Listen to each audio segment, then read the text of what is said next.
Alors, bonsoir tout le monde, rebonsoir et bienvenue dans cette deuxième partie de soirée avec un autre intervenant qui va passer pour la deuxième fois, parce qu'on l'avait déjà eu une première fois, je mets un peu de suspense pour que vous deviniez de qui il s'agit, même si je pense que vous avez, pour beaucoup d'entre vous, vu l'affiche, donc vous savez clairement qui on reçoit cet après-midi en deuxième partie.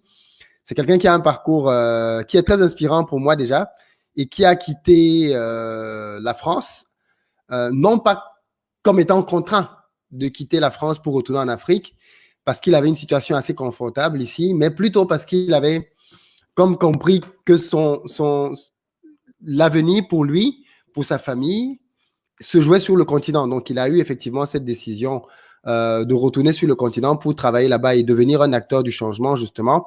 C'est quelqu'un qui a un très, très bon profil, hein, qui a travaillé ici en Occident dans de grands groupes internationaux, notamment dans le domaine de la finance, de la gestion des projets, et puis qui a décidé d'aller apporter son expérience, son savoir pour contribuer à son niveau à faire que les choses changent sur le continent. Donc aujourd'hui, on va échanger avec Yves Ezui qui a aussi fait d'ailleurs un tour à Harvard Business School. Mais tout ce que je vous dis là, on en avait parlé déjà dans une première partie d'interview. Si vous ne l'avez pas vu, à la fin de celle-ci, je vous invite à aller sur la chaîne, la mienne ou la sienne, on en parlera, pour regarder cette première partie d'interview. Et aujourd'hui, les questions qu'il nous parle de comment ça se passe pour lui sur le continent. Dans la première partie, il nous a raconté sa transition, comment il a préparé son départ de l'Europe pour revenir sur le continent et travailler là-bas. Et aujourd'hui, les questions donc il nous parle de comment ça se passe concrètement sur le continent africain, afin que ceci nous permette aux uns et aux autres de savoir à quoi s'attendre. Parce que je sais que parmi vous, il y a beaucoup qui veulent rentrer en Afrique, qui ne savent peut-être pas comment s'y prendre, ou alors qui sont déjà en Afrique et qui sur place aussi ont peut-être du mal à s'en sortir. Donc, il va aussi nous apporter des éclaircissements par rapport à son parcours, par rapport à sa vie, par rapport aux challenges qu'il rencontre sur place et aux solutions qu'il voit. Il travaille beaucoup avec les managers, les dirigeants, mais parce que finalement, c'est un peu eux qui façonnent l'Afrique d'aujourd'hui et de demain. Et donc, il est vraiment un endroit finalement très stratégique pour avoir de l'influence et de l'impact. Mais bon, je n'en dis pas plus, donc je vais simplement l'accueillir pour qu'il puisse nous en parler de lui-même et de vive voix. Bonsoir, Yves. Bonsoir, Philippe. Comment tu vas? Bon, ça va bien et toi? Ça va très bien, ça va très bien. Je ne l'ai pas précisé, mais nous sommes en direct d'Abidjan. Tout à fait, je suis à Abidjan. Très bien. Merci beaucoup à toi d'avoir trouvé le temps de passer ce moment avec nous. Et déjà, je tenais à m'excuser parce qu'on a du retard par rapport à ce qui était annoncé. Et c'est entièrement de ma faute parce que je n'ai pas su bien anticiper finalement entre les deux interviews et prendre le temps pour bien faire les paramétrages. Donc, Yves n'y est pour rien du tout. C'est plutôt sur moi que ça... C'est moi qui n'ai pas bien géré cette partie-là. Donc, Yves, merci beaucoup en tout cas d'avoir participé à l'exercice des questions-réponses. Donc, peut-être pour ceux qui n'ont pas vu la première partie, parce qu'entre la première interview et maintenant, il y a quand même beaucoup de gens qui sont arrivés sur la chaîne et qui n'ont peut-être pas vu la première partie. Tu nous as livré plein de pépites. Est-ce que tu peux te présenter? Très bien, merci Philippe, merci pour l'invitation. Je suis le directeur général et le fondateur d'une société qui s'appelle For Management, qui est à Paris et à Abidjan. Et nous intervenons dans l'accompagnement global des sociétés et des dirigeants. Et qu'est-ce que nous proposons? C'est que nous rentrons dans une entreprise, nous faisons un diagnostic et en fonction des résultats, nous apportons soit de la formation, soit du coaching, soit de la conduite du changement, soit du pilotage économique. Donc, c'est vraiment quelque chose qui est global et qui permet de pouvoir aider les entreprises à performer. Alors, première question comme ça qui me vient à l'esprit. Comment toi, qui vis en France, qui a fait ta première partie de carrière en France, fait pour te retrouver à travailler avec des directeurs généraux en Afrique? Tu as été pistonné? Comment ça se fait? Parce qu'on se dit, mais comment il fait pour atteindre tout de suite le top management? Comment tu fais? Bon, déjà, je fais une précision. Donc, je suis toujours à Paris. Enfin, pas que je suis toujours à Paris, mais j'ai démarré à Paris, le siège de For Management à Paris. J'ai créé une filiale à Abidjan, donc je fais l'aller-retour entre les deux, mais je passe beaucoup plus de temps aujourd'hui en Afrique. Maintenant, pour répondre à ta question, j'ai pas du tout été pistonné. Je pense que en fonction de ce qu'on veut faire en Afrique, il faut s'y préparer. Et c'est ce que moi j'ai fait, c'est qu'à un moment donné, j'avais une vision de pouvoir apporter ma pierre à la construction de l'édifice. Et pour moi, c'était clair qu'il fallait aller dans la formation, dans l'éducation, dans la performance des entreprises, parce que je pense que c'est à ce niveau que une partie des transformations vont s'opérer pour l'Afrique. Donc, très tôt, j'ai commencé justement par prospecter, par me présenter à un certain nombre de dirigeants. Et ce qui marche très bien en Afrique, c'est que je pars du principe que quand vous êtes vraiment sérieux et quand on vous a testé, après le reste, ça suit. Donc, en fait, tu as fait tes preuves et très rapidement, par recommandation, j'imagine. C'est comme ça marche en Afrique. C'est de bouche à oreille. D'accord. Vous êtes bon, on vous recommande. Vous êtes mauvais, on vous recommande, mais négativement aussi. Évitez-le, il est… OK. Mais du coup, toi, mais tu commences comment? Par LinkedIn? Tu es en France? Enfin, je vais un peu creuser dessus parce que tu sais, il y a des gens qui sont dans la même position. Ils ont des idées ici et ils ne savent pas trop comment procéder pour faire la jonction. Est-ce que c'est parce que tu as commencé à te déplacer sur place? Est-ce que tu as commencé par les réseaux sociaux de manière vraiment très, très simple, quoi? C'était quoi tes premiers… Non, c'est une très bonne question. Ce qu'il faut tout de suite comprendre, c'est que les réseaux sociaux en Afrique viennent en second plan en termes de stratégie. C'est-à-dire, lorsque vous voulez faire un business en Afrique, on veut vous voir. On veut vous voir à l'œuvre. Donc, vous êtes obligé de vous déplacer, vous êtes obligé d'aller sur place et de faire un certain nombre de choses. Et c'est après ça que vous pouvez mettre en termes de stratégie tout ce qu'il y a comme réseaux sociaux. Donc, pensez qu'il faut rester en Europe et lancer un business et se baser que sur des réseaux sociaux pour que ça marche, non. D'accord, ok. Donc forcément, il a fallu que tu y ailles. Oui. Et tu nous avais déjà expliqué d'ailleurs dans la première partie pourquoi est-ce que tu travaillais en Afrique et pourquoi est-ce que tu invitais le plus grand nombre à y aller. Même si je pense que tu vas nous faire certainement dans le cours de l'émission, redonner quelques arguments dans ce sens-là. Donc toi, tu arrives en Afrique et tu arrives à Abidjan. Je me rappelle bien que la première fois que j'ai voulu venir à Abidjan pour faire une formation, je t'ai appelé. Ouais. Ça date de plus d'un an, maintenant 1 an et demi, 2 ans même peut-être, je sais plus. 2 ans. Voilà. Plus de 2 ans, parce que oui, ça fait 2 ans que, oui, ça fait plus de 2 ans. Oui. Voilà. Et je te demandais, oui, alors, Abidjan, comment ça se passe là-bas? Et j'avoue, avec le recul, je t'avais trouvé dithyrambique quand tu parlais d'Abidjan. Oui, Abidjan, c'est au niveau… Enfin, tu m'avais décrit une ville que je n'imaginais pas dans ma tête, c'est vrai, il faut le dire. Parce que quand on entend parler de Côte d'Ivoire, on se dit, bon, c'est comme le Cameroun, voilà, on a tous les mêmes problèmes et autres, même si quelque part, il y a un fond de vérité dedans. C'est quand même une économie, toi qui es sur place, qui est très dynamique, comparé aux autres pays. Bon, pas tous, parce que le Sénégal se démarque quand même aussi. Mais pourquoi toi, tu as choisi la Côte d'Ivoire? Encore une fois, je reviens sur le fait qu'il faut avoir une vision d'abord. Il faut avoir une vision, pour moi, panafricaniste. Parce que pour moi, que ce soit en Côte d'Ivoire, que ce soit au Sénégal, je suis en Afrique, je suis chez moi. Et ça, c'est la première chose qu'il faut se mettre dans la tête. Et ensuite, choisir un pays qui va vous permettre de réaliser votre projet. Et ce qui fait que il y avait 2 raisons pour moi. Il y avait d'abord une raison, je dirais, familiale, professionnelle.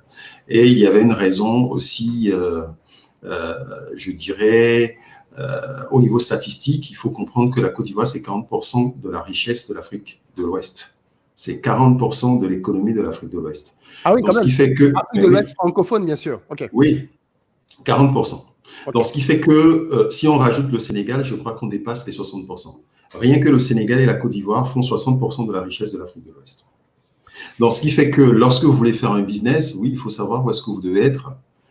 Pour moi, c'était clair qu'il fallait être en Côte d'Ivoire.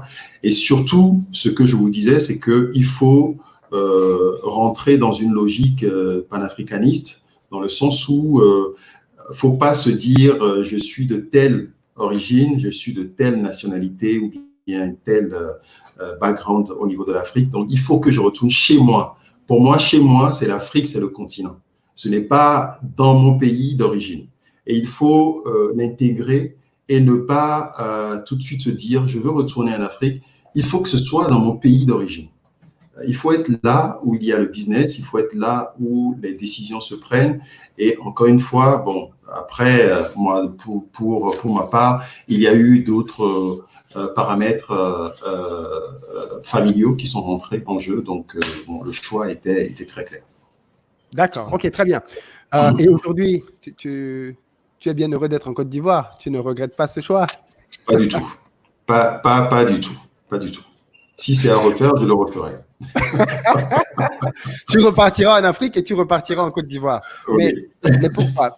Qu'est-ce que toi qui finalement, parce que je ne sais pas si on l'a dit, mais tu viens d'Afrique de l'Ouest aussi, tu as grandi dans la sous-région, donc tu connais bien la sous-région. Qu'est-ce qui t'a marqué en Côte d'Ivoire et qu'est-ce qui t'a marqué finalement dans ce pays-là, Aquaba, comme on dit?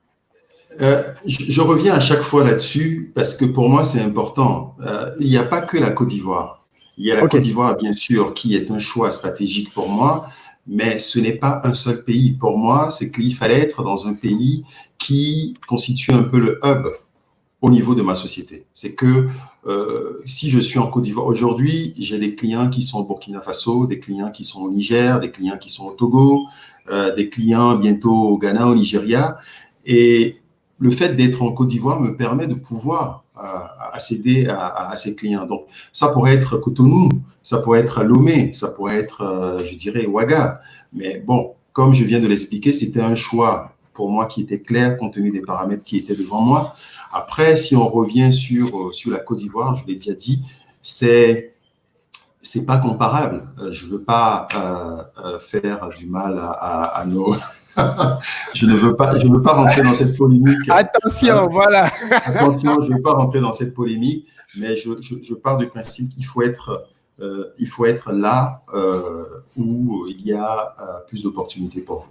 Voilà, c'est ça. C'est ça, parce qu'en fait, d'un pays à un autre, ça peut complètement changer, quoi. Ouais. D'ailleurs, justement, je profite parce que je me rappelle que je discutais avec un jeune entrepreneur ivoirien qui, lui, a plutôt créé une école business à Lomé Business, justement. Oui, je connais. Voilà, je lui ai demandé, mais pourquoi toi, tu es ivoirien et tu es allé à Lomé? Et il m'a dit, justement, c'est bizarre, mais il m'a tenu le même type de raisonnement. C'est, en fait, tu vas là où tu sais que ton business va beaucoup plus facilement s'implémenter et se développer. Et il m'a dit quelque chose qui était très intéressant et je pense que tu vas peut-être corroborer. Le problème de beaucoup de gens, c'est qu'ils ont tendance à négliger certains pays, justement. À partir du oh, le Togo, c'est trop petit, le Bénin, c'est petit. Alors qu'en fait, c'est dans ces endroits-là que tu peux venir et réellement créer quelque chose qui va changer la vie, justement, des gens et développer ton business et avoir un certain impact. Donc, je crois que ça corrobore un peu ce que tu dis. C'est exactement ça. Il ne faut pas négliger. C'est pour ça que je n'aime pas rentrer dans cette polémique de comparaison. Des pays en disant, bon, ce pays, comme je l'ai dit, je suis en Côte d'Ivoire compte tenu d'un certain nombre de paramètres. Il y avait des paramètres familiaux et il y a des paramètres également en termes enfin, la plupart de mes clients sont en Côte d'Ivoire. Donc, pour moi, c'était clair qu'il fallait que je mette la filiale en Côte d'Ivoire dans un premier temps. Mais ça ne nous empêche pas dans notre stratégie. Nous sommes en train de nous déployer dans la sous-région. C'est que ma filiale ne sera pas qu'en Côte d'Ivoire. Donc, il y a d'autres pays, je ne veux pas tout dire là, mais il y a d'autres pays, en fait, qui vont entrer en jeu. Mais je pense que ce qu'il faut garder en tête, comme je l'ai dit, c'est en tant qu'Africains de la diaspora, nous devons voir l'Afrique, en fait, comme un tout. Nous devons voir l'Afrique comme chez nous. C'est le continent. Je pense que c'est ça qui va nous permettre de gagner et de pouvoir permettre à ce continent de se développer. L'Afrique, c'est un tout qu'on doit prendre. Et arrêtons ces guéguerres qui ne nous permettent pas d'avancer, qui est je suis de telle nationalité, je suis de tel pays, et on est en train de se faire la guerre entre nous. Aujourd'hui, prenons l'Europe. L'Europe est en train de s'unir. C'est 25 pays, bientôt 27. Prenons les États-Unis. Donc, pour moi, il faut qu'on puisse avoir ce regard global et se sentir partout bien chez nous. Je pourrais être en Ouganda, je pourrais être au Ghana, je pourrais être au Cameroun. Pour moi, c'est ça. Je suis chez moi, en Afrique. Après, je choisis en fonction des structures ou bien en fonction d'autres paramètres, là où je peux démarrer. Ensuite, le reste viendra. Tout à fait. Ben, écoute, merci beaucoup d'avoir fait cette précision panafricaine de la vision qu'on est nombreux à partager sur le continent. Pour revenir donc maintenant effectivement au travail que tu fais, d'où te vient l'idée de travailler avec des managers? Pourquoi est-ce que tu te dis c'est ce problème-là que je veux résoudre? Et déjà, quel problème tu veux résoudre? Très bonne question. Parce que je pars du principe que pour moi, l'avenir de l'Afrique doit venir du leadership et de l'exemplarité. Parce que le problème de l'Afrique, quand on analyse, souvent, ce n'est pas une question d'argent. Parce qu'il y a plein de gens qui ont d'argent en Afrique. Ce n'est pas ça qui résout le problème de l'Afrique. Je pense que l'Afrique a besoin de personnes qui ont une vision, une grande vision, une passion, et qui transposent justement cette vision et cette passion dans leur travail au quotidien. Et je pense que c'est lorsque la tête est transformée, il est facile que les pieds plutôt et les autres membres en fait suivent. Donc il fallait d'abord cibler ce niveau-là. Ça c'est le premier point. Le deuxième point pour moi, nous sommes dans l'ère de la connaissance et il était très important de pouvoir former les futurs leaders, de pouvoir former des managers pour que justement toute la machine de production de la performance puisse prendre. Ça, c'est le deuxième point. Et le troisième point, je pars du principe qu'il est très important de donner de la méthodologie à nos entreprises africaines. Comme je l'ai dit dans la première interview, qu'il y a énormément de personnes qui sont très intelligentes en Afrique. L'Afrique, c'est un continent avec beaucoup de richesses. Et je ne parle pas seulement de richesses matérielles, je parle de richesses humaines, je parle de richesses intellectuelles. Mais il faut comprendre que l'entrepreneuriat, c'est une science. Et c'est souvent ce que les gens oublient. C'est une science, c'est une culture. Et l'Afrique n'a pas eu, compte tenu de notre culture, n'a pas eu cette science très développée. Pas parce qu'on n'est pas intelligent. Non, c'est juste que notre système historique ou bien notre système communautaire fait que on faisait des échanges entre nous, d'accord? C'était pas un système capitaliste. C'est pour ça que quand vous voyez les États-Unis, vous voyez les autres continents, ils se sont développés sur la base de l'entrepreneuriat parce que c'est dans leur culture. Le capitalisme est dans leur culture. Nous sommes arrivés un peu tardivement dans ce système-là. Donc, ce qui fait que les gens ne comprennent pas que l'entrepreneuriat, la gestion, c'est quelque chose qui s'apprend. C'est une science. Et pour moi, pour pouvoir apporter un changement, il fallait que j'apporte également cette expérience que j'ai pu accumuler en Occident pendant 20 ans, donner ça aux entrepreneurs, aux managers, pour qu'ils puissent justement renouer avec la croissance, avec la performance. Parce que l'erreur que les gens commettent souvent, et ce que je vois, c'est qu'ils pensent qu'on a une très bonne idée de business. Ah, ça y est, c'est fini, je vais être milliardaire. Non, ça ne marche pas comme ça. Parce que quand vous avez une très bonne idée, vous êtes à 10% de votre achèvement ou bien de votre réalisation.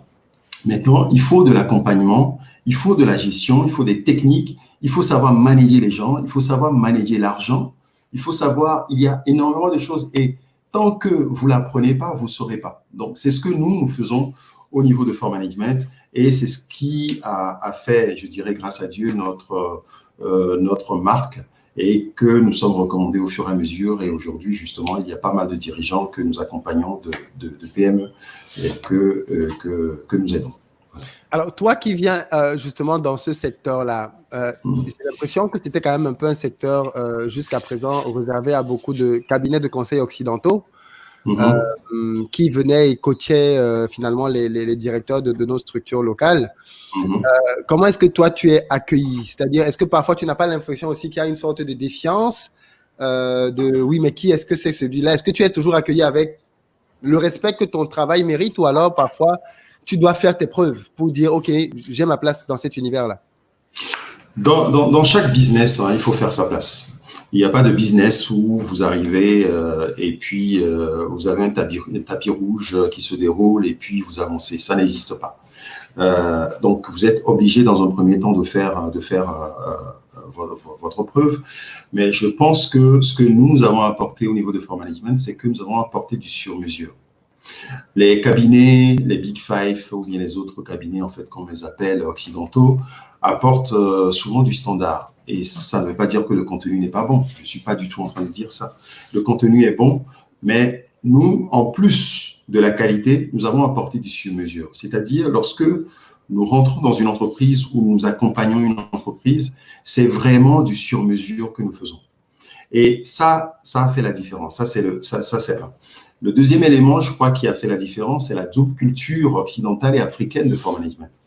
Du fait que j'ai passé plus de 20 ans en Occident, en France, et ayant travaillé dans une douzaine de pays, compte tenu du fait que j'étais sur un certain nombre de projets industriels, le fait que je suis passé par Hitachi, par Alstom, ça fait que, bon, j'ai été nourri, grâce à Dieu, par un certain nombre de méthodologies, et ça joue. Donc aujourd'hui, je connais l'Afrique parce que je suis d'origine africaine, et j'ai également cette double culture. Donc, quelque part, il y a un avantage sur les cabinets qui sont 100% occidentaux, parce que en discutant avec les dirigeants avec qui je travaille, tout de suite, on se comprend, c'est ce qu'ils me disent. On se comprend parce que je comprends la culture, je sais de quoi il a besoin réellement, et je sais que c'est pas la peine tout de suite que je commence par lui parler des théories de Maslow, des théories de...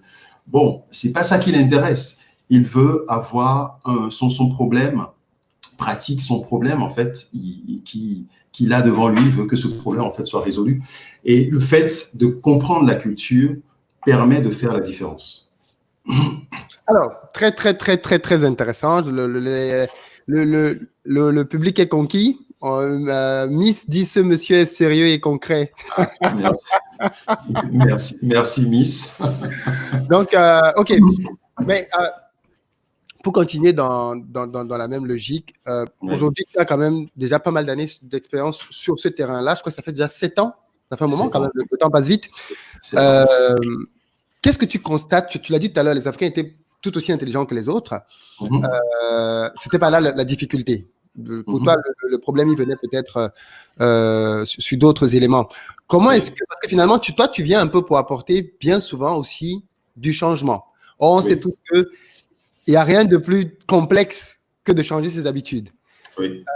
Est-ce que toi, dans ton management, tu intègres forcément la dimension de... C'est quoi le manager africain?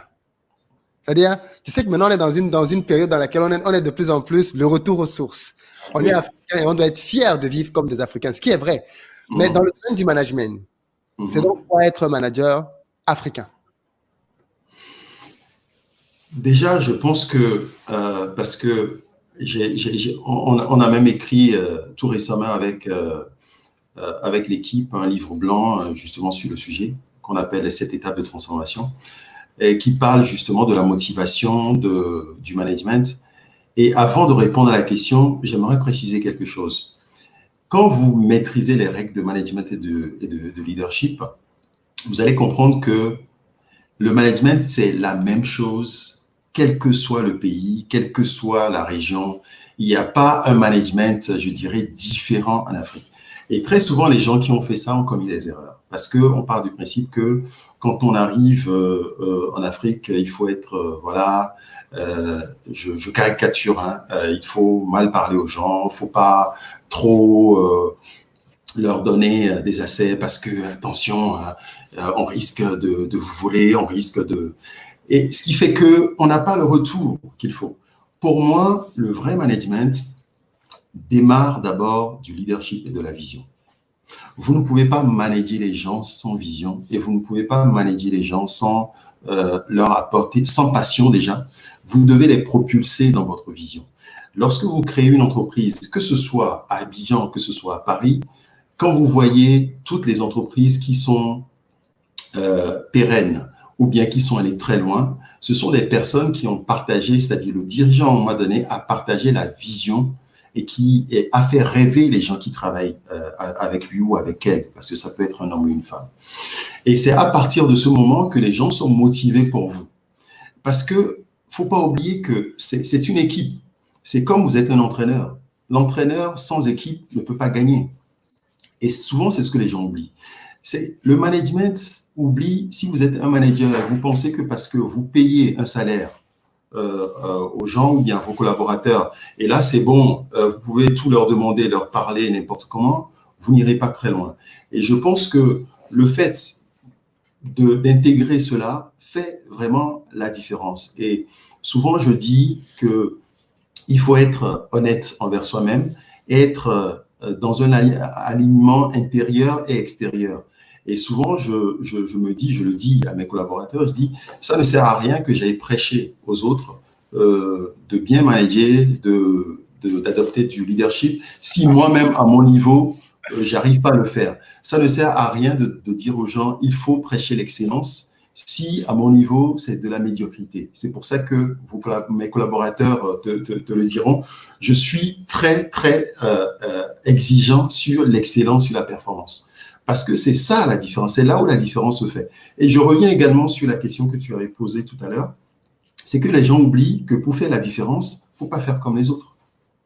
Si vous voulez faire la différence, si vous faites comme vos concurrents, c'est-à-dire vous êtes moyen, bon ok, vous êtes dans la masse. Vous êtes obligé d'apporter une différence. Et pour moi, cette différence doit s'asseoir sur deux piliers. Il y a la vision, et dans la vision, il y a l'intégrité, l'exemplarité, la bienveillance, tout ce que vous voulez, et l'excellence. C'est l'excellence, c'est-à-dire le fait à chaque fois de chercher à bien faire, à mieux faire, et à ne pas juste se contenter. Voilà, et ne pas juste se contenter de bon, on me paye, bon, j'ai des milliards, c'est bon, c'est super, c'est génial. De toute façon, un beau jour, il y a quelqu'un qui va vous dépasser et vous serez plus numéro 1, vous serez numéro 10 et personne ne parlera de... Enfin, les gens vont vous oublier, tout simplement. Du coup, comment est-ce que tu expliques donc aujourd'hui, par exemple, en Afrique, des entreprises dans lesquelles il y a encore malheureusement, il n'y a pas encore forcément cette recherche de l'excellence. Parfois, j'ai souvent le sentiment que pour beaucoup de gens, quand on se lance dans le business en Afrique, la première préoccupation, c'est d'abord gagner de l'argent. Enfin, il faut manger. Donc, on se lance pour gagner de l'argent, mais une fois qu'on commence à le gagner, il n'y a pas la logique de maintenant, donc il y a cette base, parce que c'est normal que l'entreprise commence à rapporter des sous. Mais j'ai l'impression que tu viens aujourd'hui, tu viens 10 ans après, tu as l'impression que beaucoup d'entreprises n'ont pas fait la progression qu'elles devaient faire en 10 ans. C'est-à-dire, c'est toujours la même manière, quoi, le même amateurisme. Il n'y a pas cette volonté d'exceller. Est-ce que tu sais à quoi c'est dû? Est-ce que c'est toi, ton analyse, c'est que c'est toi qui trouves ça sur le terrain? Est-ce que tu sais dire pourquoi est-ce qu'on a ce type de structure-là aujourd'hui, qui sont pourtant très anciennes, qui gagnent de l'argent, mais qui, peut-être parce qu'elles ont un monopole, peut-être parce que, voilà, mais elles ne s'améliorent pas comme il faudrait?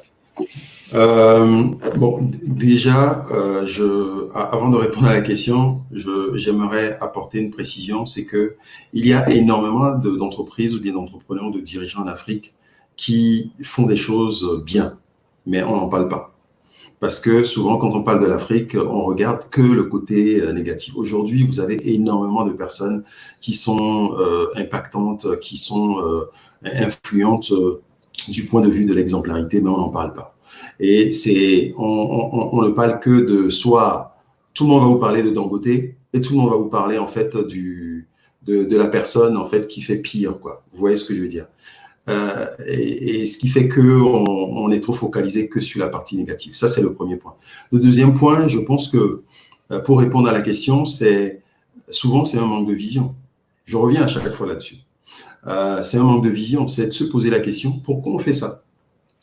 Souvent, les gens viennent à moi et me disent, j'aimerais créer une entreprise, j'aimerais faire ça, j'aimerais aide-moi à faire ça. Souvent, je leur dis, pourquoi tu veux faire ça?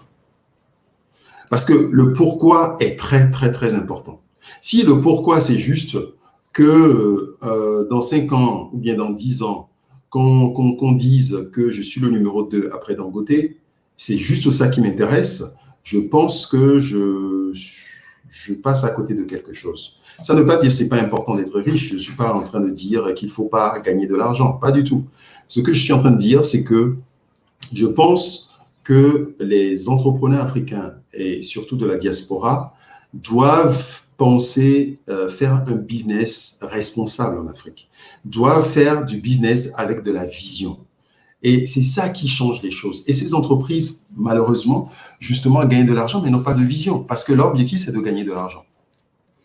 C'est juste de gagner de l'argent. Donc, ils n'ont pas de vision et ils n'ont pas compris également que le carburant d'une entreprise, c'est l'innovation, c'est l'excellence, c'est la performance, c'est l'équipe que vous avez. C'est tout ça qui fait la différence. Donc, arrivé à un moment donné, on le voit, hein, au bout de 10 ans, de 20 ans, ces entreprises disparaissent. Et malheureusement, j'ai un ami qui a un dirigeant influent dans la sous-région qui me dit souvent qu'il et c'est lui qui a fait la remarque, je n'avais pas fait cette remarque-là, qui dit, quand vous voyez, rares sont les entreprises africaines qui passent 2 générations. Je ne sais pas si vous avez fait la remarque. Oui. Rares sont les entreprises, c'est-à-dire, ça a été créé par le père, ou bien le grand-père, c'est passé au fils, et c'est-à-dire 2e génération passée au petit-fils. C'est rare, c'est très rare. Et ça, quand on se pose la question, parce que, enfin, là-bas, c'est quoi? Ou bien, quelle est la cause de ça? La cause, c'est le fait qu'on n'a pas transmis, il n'y a pas eu de vision, on n'a pas formé la génération qui suit, il n'y a pas eu l'exemplarité, donc ce qui fait qu'on a gagné beaucoup d'argent, mais on n'a pas préparé la relève. Parce que tout ça, ça rentre dans tout ce qu'on appelle organisation et gouvernance. Et en parenthèse, j'interviens dans le module organisation et gouvernance du programme Élite de la BRVM, qui est un programme mis en place par la Bourse de Londres, la Bourse de Casablanca et la Bourse régionale des valeurs mobilières, justement, qui forment des entreprises qui veulent rentrer en bourse, c'est-à-dire les PME qui veulent rentrer en bourse. Et ça, c'est un module sur lequel on attelle ou bien on insiste, parce que s'il n'y a pas d'organisation et de gouvernance, s'il n'y a pas de technique de gestion, vous allez faire 5 ans, vous allez gagner beaucoup de milliards, mais bon, une fois que vous êtes parti, ça ne marchera pas. C'est ça, c'est ça. J'en parle souvent, hein, j'en parle même pas mal du fait que justement, il faut penser un business, il faut faire un business que tu peux soit revendre, soit léguer. C'est-à-dire, quand tu es dans cette logique-là, tu fais forcément un business lean parce que tu sais que tu dois réduire tes coûts, En fait, c'est comme tout, quoi. Quand tu fais un produit pour le vendre, tu fais un produit que tu sais qu'il va être dans sa meilleure forme possible pour qu'il puisse plaire et être attractif au niveau de ses chiffres et autres. Je suis d'accord avec toi. Malheureusement, aujourd'hui, beaucoup de nos grands entrepreneurs n'ont pas su préparer la relève. De telle sorte que certains d'entre eux, quand ils sont partis, ça a été la dispute, la bagarre entre les enfants et la génération d'après, forcément, n'a pas su prendre le relais. Oui, et Philippe, et j'aimerais insister là-dessus. Je suis totalement d'accord avec ce que tu es en train de dire. Et j'aimerais aller un peu plus loin. Je pense que aujourd'hui, surtout de notre génération, lorsqu'on fait un business en Afrique, on doit faire ce business-là avec une vision et avec de la responsabilité. C'est-à-dire, il faut se dire, c'est pas juste, je fais un business parce que ce secteur va m'apporter beaucoup d'argent, mais je dois me dire, quel est l'impact que je vais avoir? Qu'est-ce que je peux apporter autour de moi? C'est ça, en fait, le sujet. C'est pour ça que je dis, je ne suis pas contre le fait qu'il faut s'enrichir, pas du tout. Je suis entrepreneur, je suis payé pour ça, pour tout ce que je fais. Mais ce que je suis en train de dire, c'est que… Tu es bien payé pour ça. Oui, merci. Mais ce que je suis en train de dire, c'est que si je veux faire, par exemple, de l'agriculture, au lieu de faire de l'agriculture que je vais envoyer les fèves ou bien je vais envoyer la matière première en Occident, mais je transforme et la transformation va faire que je vais employer 100, 200, 300 personnes qui travaillent pour moi. Donc, j'ai créé 300 emplois. En même temps, puisque je fais de la, comment on appelle ça, pas de la fabrication, c'est-à-dire de la transformation, et ça fait que le business reste en Afrique. Je nourris d'autres personnes, je crée des emplois. C'est ça, nous devons être dans cette logique-là, et pas juste la logique de je veux faire un business model, waouh, ça va me ramener beaucoup de milliards. Mais quel est l'impact? J'ai créé combien d'emplois? Je suis d'accord. Voilà, c'est ça. Il y a une phrase en anglais que j'aime beaucoup qui dit « Money follows impact ». Et en réalité, ceux qui cherchent de l'argent, bien souvent, ne parviennent pas à avoir l'argent. Par contre, ceux qui cherchent de l'impact, souvent, l'argent suit. Exactement. C'est une loi spirituelle. Hein. C'est une loi spirituelle, c'est-à-dire lorsque vous répondez aux besoins, c'est pour ça qu'on dit il y a plus de bonheur à donner qu'à recevoir. C'est spirituel, c'est-à-dire lorsque vous arrivez dans une communauté, dans un environnement, et que vous voyez l'environnement et vous dites qu'est-ce que je peux leur apporter? Qu'est-ce que je peux changer? Je vous garantis que lorsque vous pensez vos business comme ça, systématiquement, l'argent va suivre. Et systématiquement, c'est une loi. Mais quand vous pensez votre business dans l'autre sens, qu'est-ce que je peux leur prendre je vais mettre en place quelque chose où je vais gagner plein d'argent, mais qu'est-ce que vous donnez? Quand c'est comme ça, vous allez gagner sur le court terme, mais vous ne gagnez pas sur le long terme. C'est Vous ça. ne gagnez pas sur le long terme. C'est ça, c'est ça, c'est ça. Tu peux pas, comme on dit, tu peux pas, je sais pas comment c'est formulé, mais il y a une phrase qui dit, tu peux pas tromper tout le peuple tout le temps. Tu peux tromper une partie du peuple un certain temps, mais tu peux pas tromper tout le temps tout le monde. C'est pas possible. Et surtout en Afrique, ça, c'est quelque chose qui est vraiment direct. C'est-à-dire, c'est pour ça que je précise en disant, lorsque vous voulez faire un business en Afrique, les gens souvent oublient cela, c'est qu'il faut apporter justement de la valeur au peuple. Il faut être dans une autre dimension et ne pas juste se dire, bon, ok, je viens prendre quelque chose et puis je repars, quoi. Et si vous êtes médiocre, ça se verra. Tout le monde saura. Je termine juste cette parenthèse-là en disant que c'est un point sur lequel j'insiste assez souvent pour rappeler que justement, pour moi, l'entrepreneur africain ne peut pas être comme l'entrepreneur occidental. L'entrepreneur occidental, pour beaucoup d'entre eux, quand on les voit sur Internet, leur but, c'est acheter une Ferrari. Et tu vois bien que c'est à ça qu'ils montrent leur succès. Oui. Dès qu'ils ont le succès, boum, tu les vois dans une Ferrari, tu les vois dans une maison, tu les vois... Parce que pour eux, en fait, c'est ça la réussite. Ils vivent dans des pays qui sont déjà construits, peut-être qu'on peut le comprendre à un certain niveau. Ils vivent dans des pays qui sont déjà construits, dans lesquels le niveau de challenge n'est pas le même. Et donc, pour eux, aujourd'hui, comme ce sont des sociétés dans l'école, on a un peu un côté individuel, beaucoup plus prononcé que dans les sociétés africaines, qui sont des sociétés de partage culturellement. Donc, il y a cette notion de, pour moi, réussir, c'est avoir ma maison, c'est avoir ma belle voiture, c'est avoir mon ceci. Et on les voit. Aux États-Unis, on les voit. C'est comme ça qu'ils nous montrent le succès. Et je pense qu'on peut, si on ne fait pas gaffe, finir par penser que, comme tu l'as dit tout à l'heure, c'est ça le modèle de réussite internationale, en fait. Voilà, c'est ça. Où que tu sois, qui que tu sois, pour réussir dans la vie, à 40 ans, il faut que tu aies ta Rolex. Il faut que tu aies ta Ferrari à 50 ans. Il faut que tu aies, enfin, 50 ans même c'est tard. Il faut que tu aies cela. Et j'essaie souvent, justement, de rappeler aux gens qu'en tant qu'Africain, on ne peut pas avoir cette perspective du monde. On ne peut pas avoir cette vision du monde parce que nous, on a un continent à construire. Et en réalité, chez nous, la réussite, elle se caractérise davantage par l'impact que tu as dans les vies des gens. Et c'est la plus grande réussite. Et celle-là, c'est vraiment la plus grande parce que c'est une réussite qui est impactante. Et comme je l'ai dit dans l'interview, mais je dis, les Yves Ezui en France, ouais, tu en as 36 000, tu en as même 1 million, hein, peut-être, hein, tu vois.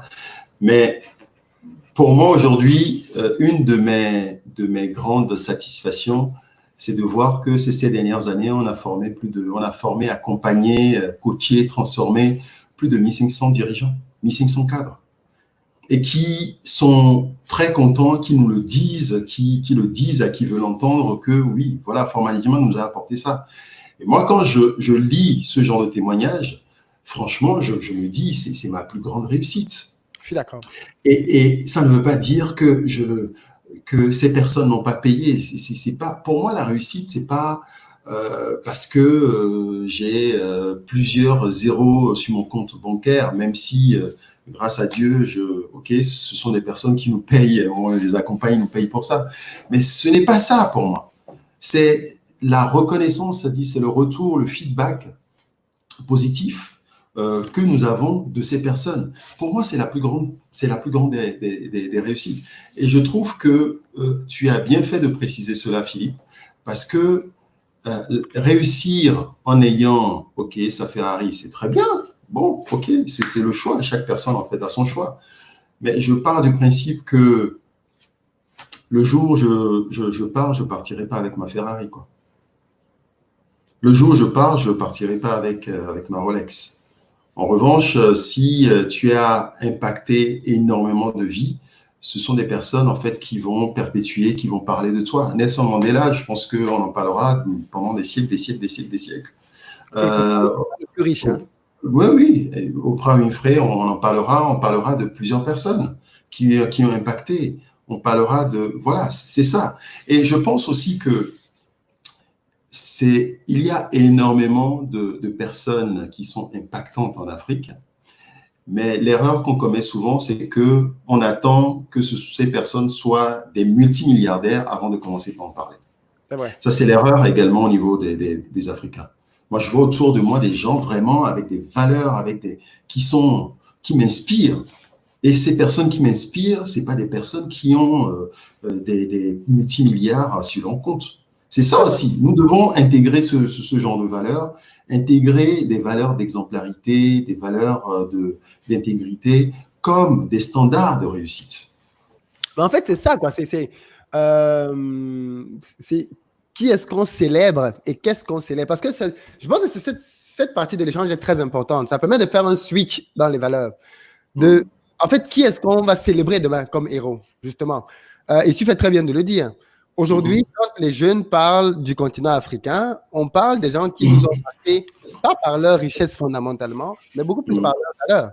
On parlera de Sankara parce qu'il est mort pour son peuple. Exactement. On parlera de Lumumba, on parlera des gens qui finalement, en réalité, n'avaient même pas beaucoup d'argent, mais ont démontré au travers de leur vie un courage et un amour pour leur peuple qui les a poussés au sacrifice.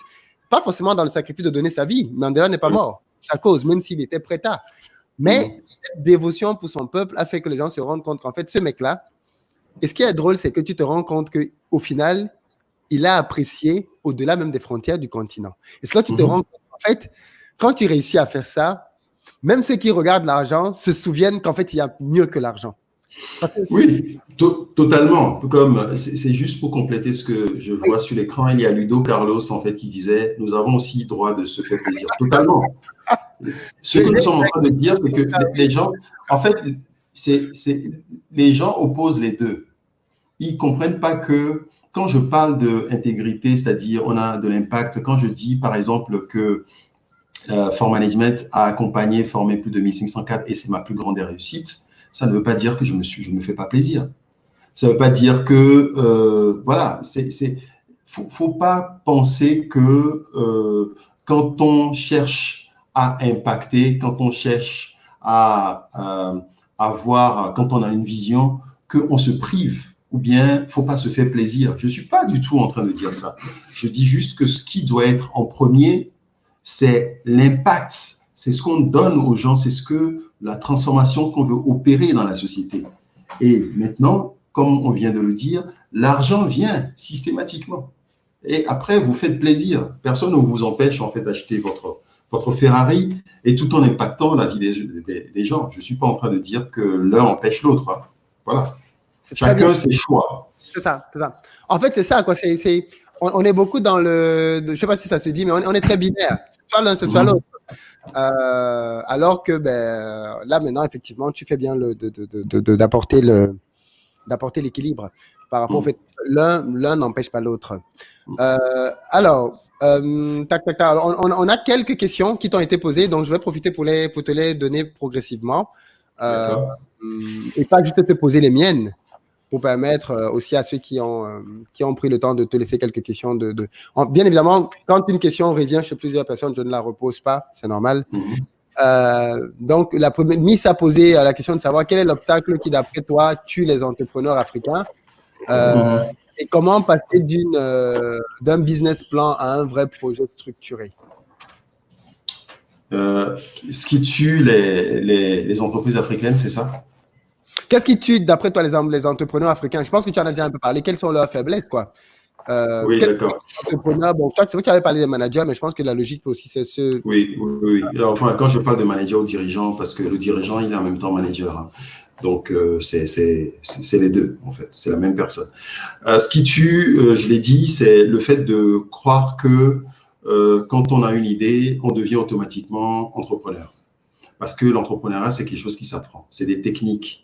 Il faut savoir gérer l'argent. Il ne faut pas confondre le chiffre d'affaires et la marge. Il faut savoir gérer sa trésor. Il faut savoir gérer les hommes. Il faut savoir gérer ses impôts. Il y a énormément de choses. Et les gens pensent que ça, c'est l'erreur. C'est pas seulement en Afrique. Hein, je le vois, c'est partout. Parce que ce que les gens oublient, c'est que une des premières raisons de faillite, c'est le manque de gestion, très souvent. dans tous les pays, c'est pas seulement en Afrique, hein, c'est le manque de gestion. Donc, première chose, je dirais, c'est le manque de gestion. C'est cette confusion entre le rêve, l'idée et les techniques de gestion. Et c'est ce que nous, on apporte au niveau de formalisme en disant aux gens, tu as l'idée, c'est très bien, maintenant, il faut apprendre à gérer. C'est ce qu'on apporte. Ensuite, je pense que la pression sociale est un facteur négatif au niveau des entrepreneurs africains. Je m'explique.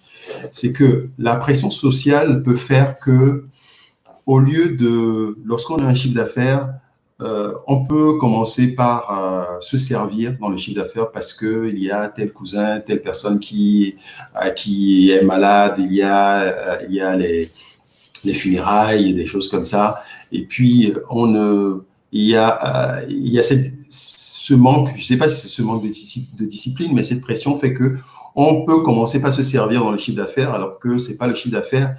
Pour moi, le chiffre d'affaires d'une entreprise, ce n'est pas ça. Le plus important, c'est la marge. Et c'est la marge qui nourrit l'entreprise. Ce n'est pas le chiffre d'affaires. Le chiffre d'affaires, après, vous devez enlever vos charges, tout ça. Donc, c'est le deuxième point, je dirais, c'est la pression sociale.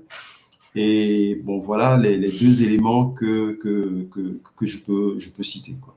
Maintenant, est-ce que la deuxième question, c'était de savoir, lorsqu'on a une idée, comment parvenir en fait au projet? Concret, oui. Je reviens toujours là-dessus. Quelle est votre vision? Qu'est-ce que vous voulez faire? Qu'est-ce que vous voulez apporter? Ensuite, mettez-vous à écrire votre business plan. Dans le business plan, quel est le marché? Analysez, faites votre SWOT.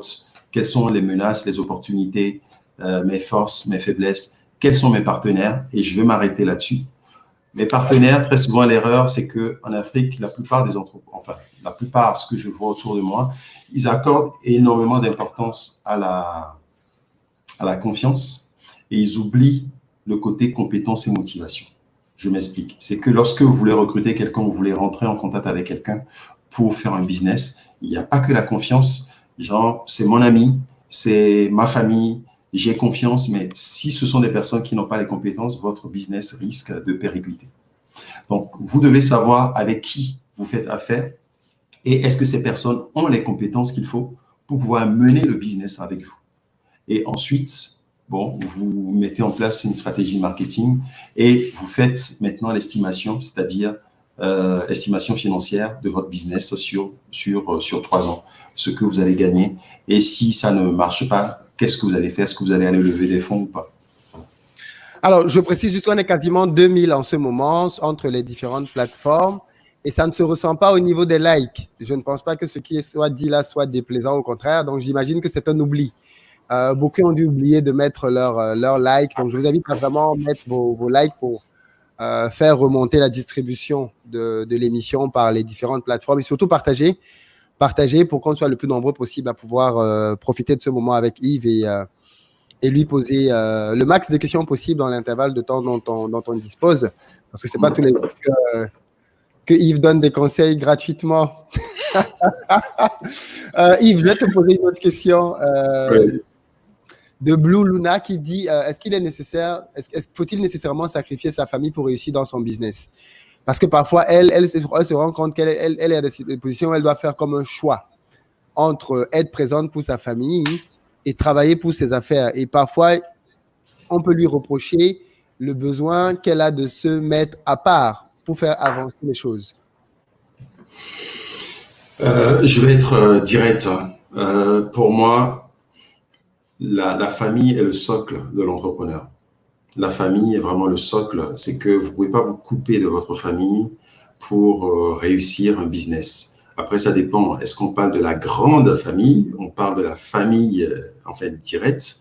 Quand je dis famille, c'est-à-dire si vous n'êtes pas en phase avec votre conjoint pour faire un business, je pense que vous aurez du mal à réussir ce business parce que quand on devient entrepreneur, on travaille 15 heures par jour. Et souvent, ça, c'est entre parenthèses pour ceux qui pensent que je veux devenir mon propre patron, comme ça, je vais travailler moins. Je ne pense pas que c'est la meilleure décision. Parce que si vous voulez travailler moins, travaillez pour quelqu'un d'autre. Mais si vous voulez être entrepreneur, vous allez travailler entre 12 heures et 15 heures par jour.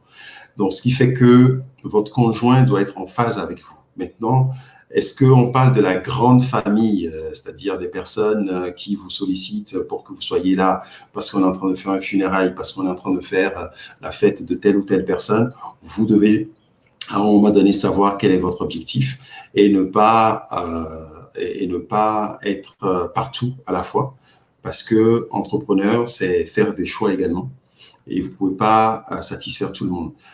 En revanche, je reviens encore là-dessus, la famille proche, je dirais, est très importante pour réussir en fait votre business, parce que c'est le ciment sur lequel vous allez vous construire. Et pour moi, c'est quelque chose qui est très important, parce que je n'aurais pas fait tout ce que j'ai fait en 7 ans si ma femme n'était pas à mes côtés, quoi. Ça, c'est si mes enfants n'ont pas voulu jouer le jeu pour quitter Paris, venir à Abidjan, parce que ça m'aidait à pouvoir faire éclore mon entreprise. Donc, c'était un sacrifice pour tout le monde. Et je le répète, si sans l'aide de ma femme, je n'aurais pas fait ce que j'ai fait. Donc, croire qu'on veut réussir un business et on coupe le pont avec tout le monde, je pense que vous aurez du mal. Voilà, c'est ce que je peux dire. Puisque je ne connais pas vraiment le contenu de la famille dont parle la personne, voilà ce que je peux dire. C'est vrai qu'il y a cette fausse idée de penser que quand tu lances ton business, tu vas moins travailler. Je ne sais pas d'où ça vient. Tu travailleras comme jamais, en fait. Tout au moins au début. Et non, c'est énormément, c'est très énergivore, contrairement à ce qu'on peut penser. Alors, l'autre question, c'était celle des partenaires. Est-ce que toi-même, tu as des partenaires aujourd'hui? Sinon, comment faire pour choisir des partenaires? Tu sais, il y a souvent aussi cette méfiance-là entre nous. Oui, mais en Afrique, on va te voler ton argent, ainsi de suite. Qu'est-ce que toi, tu penses du partenariat et comment faire pour éviter peut-être certains écueils? Tout seul, on va vite. Ensemble, on va très loin. Si vous voulez créer un business et vous voulez être tout seul, moi, je vois les gens, souvent, je leur dis, vous avez... ils sont à 1 milliard de chiffre d'affaires et ils sont 100% du capital. Et je dis, je préfère avoir 500 milliards de chiffre d'affaires et avoir 30% ou 40% du capital.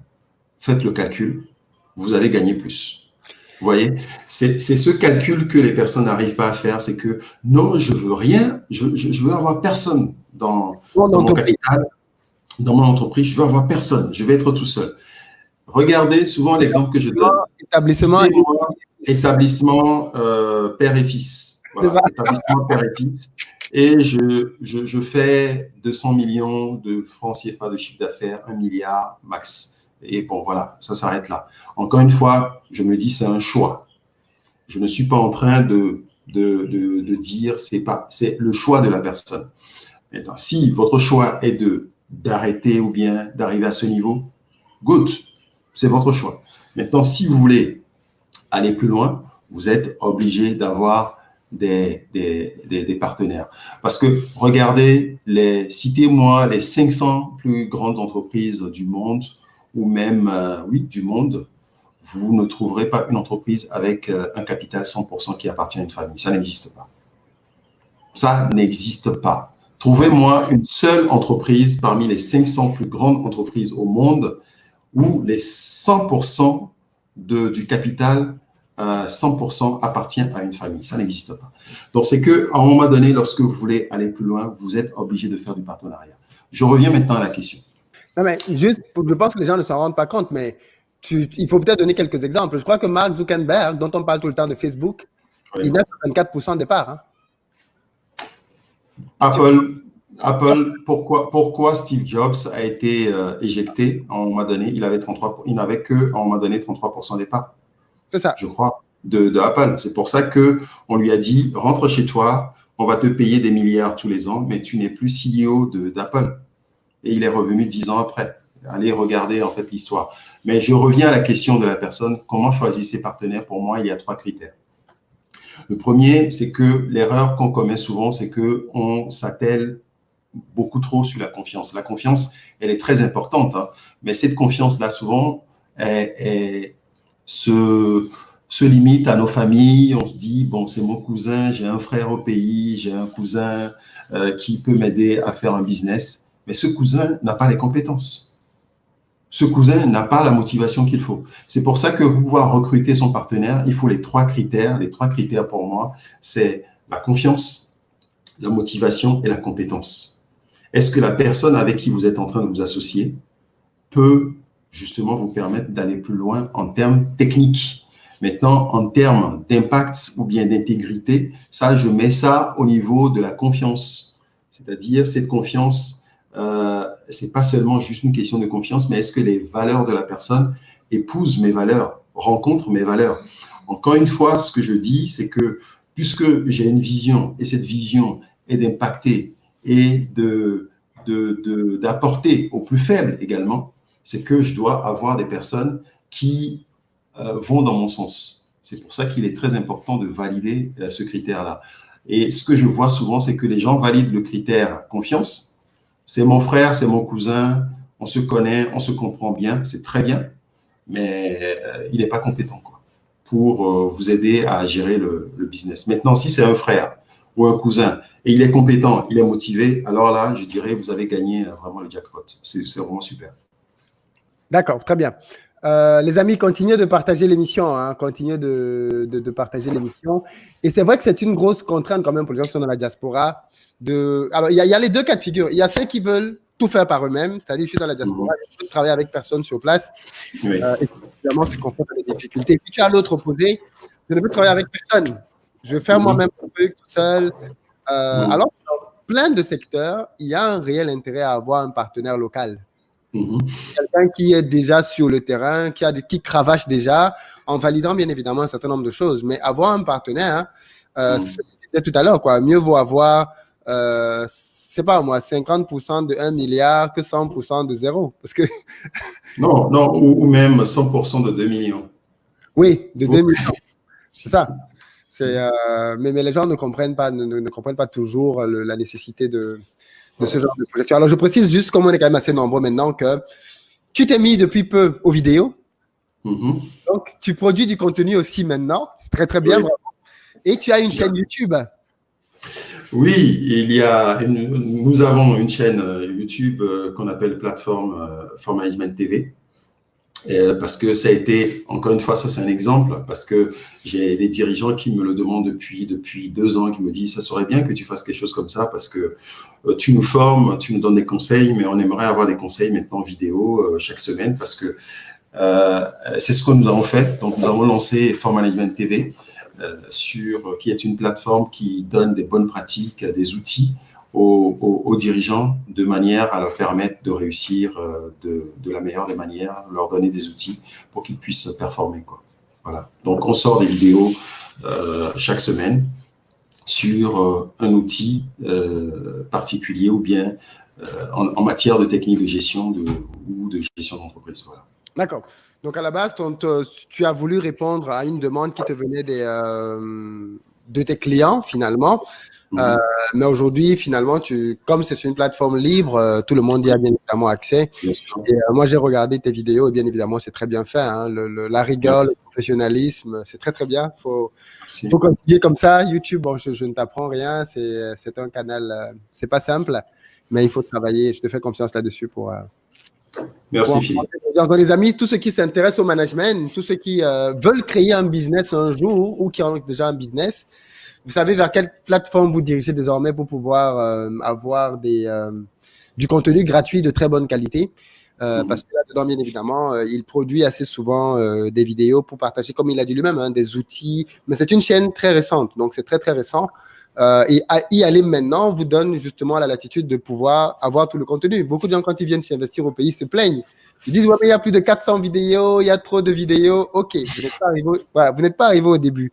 Ceux qui sont là depuis le début ont eu le temps de voir grandir et de suivre. Donc, allez suivre maintenant, effectivement, For Management TV, parce que c'est une plateforme qui va forcément grandir. Et au moins, vous allez grandir avec la plateforme et apprendre de plus en plus. Et surtout, de s'abonner pour pouvoir avoir des notifications, parce que c'est un moyen qu'ils ont de pouvoir automatiquement bénéficier des bonnes pratiques qu'on donne, quoi. C'est ça. En fait, il ne faut pas juste s'abonner. Il faut activer la cloche bien sélectionner toutes les notifications parce que là, il y a 3 possibilités. Et si vous ne prenez pas toutes les notifications, vous allez rater des choses. Oui. Malheureusement, vous allez rater des choses. Donc, vous avez là, par exemple, il y a Miss qui a mis le nom de la chaîne For Management TV que j'ai mis en grand. Et puis, il y a Meridia qui a affiché le lien clairement. Merci, Mariam, qui a affiché le lien pour accéder à la chaîne en cliquant simplement dessus et vous pouvez tomber sur la plateforme de For Management TV. OK. Donc, pour prendre encore quelques questions avant de peut-être te libérer. L'une des questions que l'on pose, c'est, celle-là, tu y as déjà répondu. Les employés en Afrique, quand on est dans un secteur dans lequel manager, normalement, tu manages une équipe ou voilà. Comment on manage en Afrique la population? On a l'impression qu'il y a cette image-là qui colle à la peau de l'Africain. Il faut le gronder, il faut lui crier dessus, il faut à la limite sortir le fouet. L'Africain n'écoute pas. Voilà, il y a pas mal de clichés comme ça. Comment on manage? Il faut manager avec de l'exemplarité. Il faut manager avec de l'exemplarité, avec de la reconnaissance, avec de la vision. Je m'explique. C'est que vous aurez des personnes qui pourront vraiment se donner à vous, qui pourront se donner à fond lorsqu'ils ont compris que ce que vous êtes en train de faire n'est pas seulement pour vous, mais c'est un travail d'équipe et que tout du début, c'est-à-dire du portail jusqu'à ce qu'on arrive à votre bureau, chaque personne contribue à quelque chose et chaque personne doit comprendre cela. Et vous, en tant que dirigeant, vous devez justement montrer cet exemple et faire comprendre à chaque personne que c'est son intervention, c'est son travail qui fait l'ensemble. Tu vois? Et le management démarre à ce niveau. Je pense que dans la question de la personne, derrière la question plutôt, c'est la motivation. Vous ne pouvez pas motiver des gens si il n'y a pas de reconnaissance. Et la reconnaissance, ce n'est pas qu'une question d'argent. Parce que la motivation, c'est une question d'action-réaction. C'est trouver les besoins de motivation de la personne et appuyer dessus pour que la personne réagisse d'une certaine manière. Donc, pour avoir le retour des personnes qui travaillent avec vous, vous êtes obligé justement d'être exemplaire, vous êtes obligé de leur faire confiance, de créer un climat de confiance et de les respecter parce qu'on doit avoir un regard respectueux vis-à-vis de ses collaborateurs et automatiquement, c'est une question d'action-réaction, vous avez le retour. Vous voyez.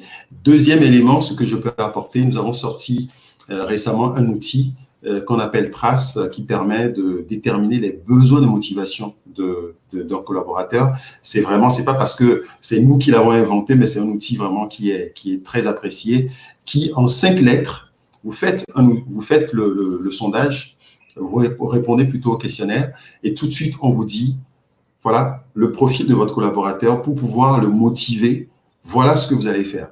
Et c'est vraiment quelque chose qui vous permet également de savoir comment manager, comment motiver les gens. Lorsque vous irez sur la plateforme For Management TV, vous allez trouver tous ces liens pour aller vers ces outils. Donc, en résumé, comment manager? On ne manage pas différemment de comment on manage en Occident. Comme je vous l'ai dit, c'est l'être humain, quelles que soient ses origines, a besoin de respect, a besoin de considération, a besoin de reconnaissance. Et lorsque vous alimentez ces langages ou bien ces besoins, automatiquement, vous aurez des personnes qui sont motivées pour vous et qui se projettent également dans la vision que vous avez partagée avec eux. Et je pense que c'est ce qui manque souvent, c'est qu'on part du principe que la vision qu'on a doit être pour nous, mais vous êtes obligé de scinder ou bien de partager un peu le rêve que vous avez pour l'entreprise avec vos collaborateurs pour qu'ils puissent s'en saisir ou bien pour qu'ils puissent rentrer dans ce rêve avec vous. Ce qui fait que même si vous n'êtes pas là, le travail continue parce qu'ils ont compris que ce n'est pas seulement pour vous que vous êtes en train de le faire, mais c'est également pour eux. Tout à fait. Alors, je le précise encore. Là, on va faire un petit challenge.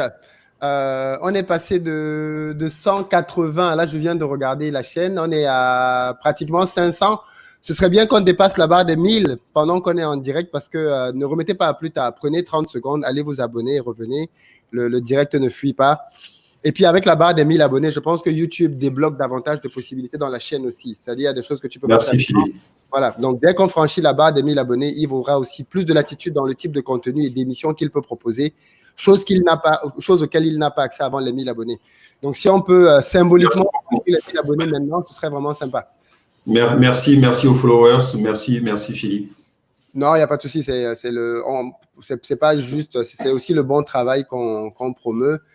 Et l'idée, c'est aussi ça, quoi. C'est que justement, on est de plus en plus de plateformes sur lesquelles les gens peuvent passer du temps sur Internet pour apprendre des choses qui vont leur être utiles et pas juste être contraint d'aller chercher ailleurs parce que chez nous, il n'y a pas le type de contenu qui pourrait être bénéfique. D'où l'importance d'ailleurs de venir pour des gens comme des acteurs comme toi sur ce type de plateforme. C'est très bien. Malheureusement, beaucoup ne le feront pas parce que ça prend du temps et du travail. Mais voilà. Et puis toi, donc maintenant, tu as parlé des managers, tu as parlé des dirigeants et je pense que dans l'esprit de certains, ils se sont dit, bon, mais Yves, c'est bien, mais lui, il va m'intéresser dans 10 ans. Quand je serai directeur, quand je serai… je veux préciser que, et peut-être que tu vas bien développer ça, tu parles en réalité aux gens qui sont dans les entreprises et qui sont soucieux de leur carrière, qui sont soucieux d'être performants dans leur travail, au-delà des étiquettes de manager et de directeur. Oui, exactement. Parce que nous avons compris que souvent, l'étiquette qui nous colle, c'est que les gens se disent, oui, Fort Management ne parle qu'aux grands dirigeants parce que, OK, grâce à Dieu, nous avons eu la chance ou l'opportunité, la grâce même, je dirais, d'avoir dans notre portefeuille des entreprises de renom.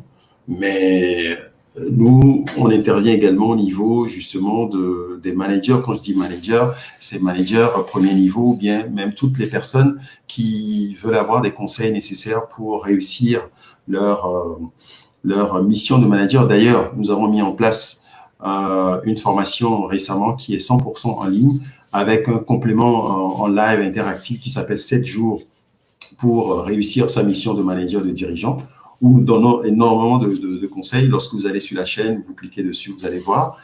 Et on parle à toutes les populations, en quelque sorte, parce que pour nous, ce n'est pas seulement la tête, il faut également toucher le milieu. Voilà. Il faut toucher également la génération à venir. C'est pour ça que lorsqu'on m'invite à des colloques ou bien des séminaires pour parler aux jeunes, j'aime bien ça parce qu'il ne faut pas seulement se cantonner aux grands dirigeants, mais il faut également parler aux jeunes parce que c'est la relève de demain. Donc, que les gens ne se disent pas que Yves ne parle qu'aux grands dirigeants, mais Yves parle également à toute personne désireuse de réussir tout simplement sa vision, sa carrière. Voilà. Mais déjà parce que le dirigeant de demain, c'est le gars qui est technicien, cadre aujourd'hui. Déjà. Exact. Voilà, déjà il faut partir de là. Et le dirigeant de demain, c'est le gars qui va prendre au sérieux sa carrière dès maintenant. C'est le gars qui dès maintenant va comprendre que, en fait, on n'arrive pas à ces positions de manière hasardeuse. C'est pas qu'on s'en donne les moyens, qu'on se forme et donc qu'on se démarque en réalité. Parce que malheureusement, et ça c'est vrai partout, pas qu'en Afrique, mais même ici, les gens se contentent très souvent de peu. C'est-à-dire, dans une entreprise, les gens sont beaucoup dans la logique de faire le moins possible pour être payé. Donc, du coup, dans la que je constate, enfin, moi j'ai été salarié longtemps, donc je comprends bien ces mécanismes-là. On arrive le lundi matin, on pense déjà au vendredi après-midi parce qu'il faut que la semaine passe vite et qu'on reparte en week-end. Et donc, forcément, dans la manière de travailler, même dans les résultats, ça se ressent. Ça se ressent. Et prendre au sérieux sa carrière, se former, se donner les moyens, va faire une vraie différence. Lire les bons bouquins, consacrer du temps à ça, va faire… Et j'ai déjà parlé de ça ici, quand je parlais de la puissance des effets cumulés, c'est-à-dire de petits changements au quotidien qui, sur le long terme, vont avoir un impact massif. Vraiment massif. Et ça, c'est pareil dans les business. Je pense que tu le confirmes. C'est de petits changements au quotidien qui font que, waouh, on remarque qu'il y a quelque chose au final. Totalement. Et c'est pour ça que j'aimerais préciser également quelque chose parce que tu parlais de la carrière, tu parlais également du fait que il y a des personnes qui pourraient se poser des questions sur comment réussir leur vie professionnelle. C'est pour ça que la chaîne, notre plateforme est destinée également aux Africains de la diaspora parce que, ayant été salarié, parce que toute ma carrière, je dirais, salariale, s'est passée en Occident et souvent, on se rend compte que les Africains en Europe, ou bien les Africains de la diaspora, ne savent pas, certaines personnes ne connaissent pas les codes, ou bien ne savent pas comment justement évoluer au niveau de leur carrière. Et c'est ce qu'on apporte également, ce sont des conseils également qu'on apporte en leur montrant que quand vous faites comme tout le monde, quand vous êtes dans la moyenne, on ne se démarque pas. Il faut être dans l'excellence. Il faut connaître également les règles en matière de gestion de carrière. Il faut avoir un mentor, par exemple. Il faut avoir quelqu'un qui vous aide à évoluer. C'est ça qui fait la différence, quoi. Bon, je reviendrai là-dessus une autre fois. D'accord, parce que du coup, l'autre truc, c'est le jeune qui nous regarde là maintenant, qui a un boulot en Afrique et qui veut progresser dans sa carrière, voilà. Ouais. Qu'est-ce que tu lui conseilles de faire en priorité? Quelqu'un qui a un boulot en Afrique et qui veut progresser dans sa carrière, ouais. Il faut que cette personne comprenne que si je ne lis pas, si je ne me forme pas et si j'attends seulement que l'entreprise me forme, je pense que je vais rester très longtemps au niveau où je suis. Parce que la différence se fait par l'esprit critique, la différence se fait par l'étoffe que j'ai. Il y a Victor Hugo qui dit « La forme, c'est le fond qui remonte à la surface ». C'est si vous alimentez pas, vous discutez pas, vous n'êtes pas sur un certain nombre de plateformes qui vous apportent des éléments pour vous étoffer, vous aurez du mal à vous développer. Ça, c'est le premier. Deuxième, c'est vraiment l'excellence pour moi. Et comprendre que il y a certaines personnes qui sont dans la vie professionnelle, c'est-à-dire dans le secteur privé, et qui commettent l'erreur de croire qu'ils sont dans la fonction publique. Dans la fonction publique, mais oui, souvent, dans la fonction publique, en quelque sorte, bon, chaque année qui passe, vous avez l'ancienneté, vous avez l'échelon, c'est-à-dire les choses se font automatiquement. Mais dans le privé, que ce soit en Afrique ou que ce soit en Europe, personne ne viendra vous chercher parce que ça fait 10 ans que vous êtes là. Ça ne marche pas comme ça. On viendra vous chercher parce que vous faites la différence, parce que vous êtes compétent, parce que vous avez un savoir-être qui, quand je dis savoir-être, c'est-à-dire les soft skills, vous avez du leadership, vous savez parler aux gens, vous savez gérer des situations difficiles, vous êtes force de proposition et vous ne cachez pas derrière les problèmes, vous ne noyez pas dans un verre d'eau. C'est tout ça là qui font, c'est tout la somme plutôt de ces éléments qui font la différence. Et ce qui fait que croire que ça fait 10 ans que vous êtes là et on viendra vous chercher, ça ne marche pas comme ça. Voilà. Ok. Non, je suis totalement d'accord avec toi, quoi. Et il y a malheureusement cette mentalité-là, quoi, de fatalisme qui laisse à penser pour certains que l'expérience et le nombre d'années passées dans une entreprise. Non. Non. Dans le privé, ça ne marche pas comme ça. Ah. Dans le privé, ça ne marche pas comme ça. Il y a quelqu'un qui est moins âgé que vous et qui vient peut-être 6 mois ou bien 2 ans après vous, qui risque de devenir votre manager. C'est ça. Voilà. C'est ça. Parce qu'il démontre simplement qu'il va pouvoir… Moi, je dis souvent, en fait, il faut juste se mettre à la place d'un chef d'entreprise, quoi. Si j'ai 10 gars là et qu'il y en a un qui me démontre sans nous avoir besoin de me le dire à moi ou de quoi que ce soit. Je veux dire, le but de tout manager qui a une boîte, c'est de voir sur qui est-ce qu'il peut s'appuyer le plus possible. En fait, je crois que c'est peut-être même de là que ça part. Sur qui est-ce que je peux appuyer pour me décharger parce que je sais qu'il va bien le faire ou va même mieux le faire. Aussi simple que ça. Et quand on a donc des gens, effectivement, dans l'équipe qui sont dans cette logique de se dire, moi, je pars du principe qu'en fait, quand tu es dans une entreprise, si tu veux te démarquer, traite l'entreprise comme si c'était la tienne. Et ouais. Non, vas-y Philippe, excuse-moi. Vas-y, en général, quand tu es dans je traite l'entreprise comme si c'était la mienne, tu vas te rendre compte que beaucoup de choses dans ton attitude de tous les jours vont changer. Totalement. C'est exactement. Tu as touché du doigt ce qui fait vraiment la différence. Et j'aimerais donner une image complémentaire. Souvent, ce que je dis aux gens, c'est que le chef d'entreprise, c'est comme il est comme un entraîneur de foot et il doit placer 11 personnes sur le terrain pour gagner un match. C'est exactement ça qui se passe. Et pourquoi il prendrait un numéro 10 qui ne lui permettrait pas de gagner, de marquer? Pourquoi il mettrait sur le terrain des personnes qui vont le faire échouer? C'est exactement ça qui se passe. Donc, si vous êtes là depuis 5 ans, mais vous ne marquez pas. Quand je dis marquer, quand je reviens dans le milieu professionnel, c'est que vous n'êtes pas performant, vous ne vous étoffez pas, vous êtes au même niveau, il n'y a pas de performance. Il y a quelqu'un qui vient d'arriver et qui a le même diplôme que vous, mais vraiment qui va permettre à l'équipe de gagner. Pourquoi l'entraîneur ne le mettrait pas sur le terrain?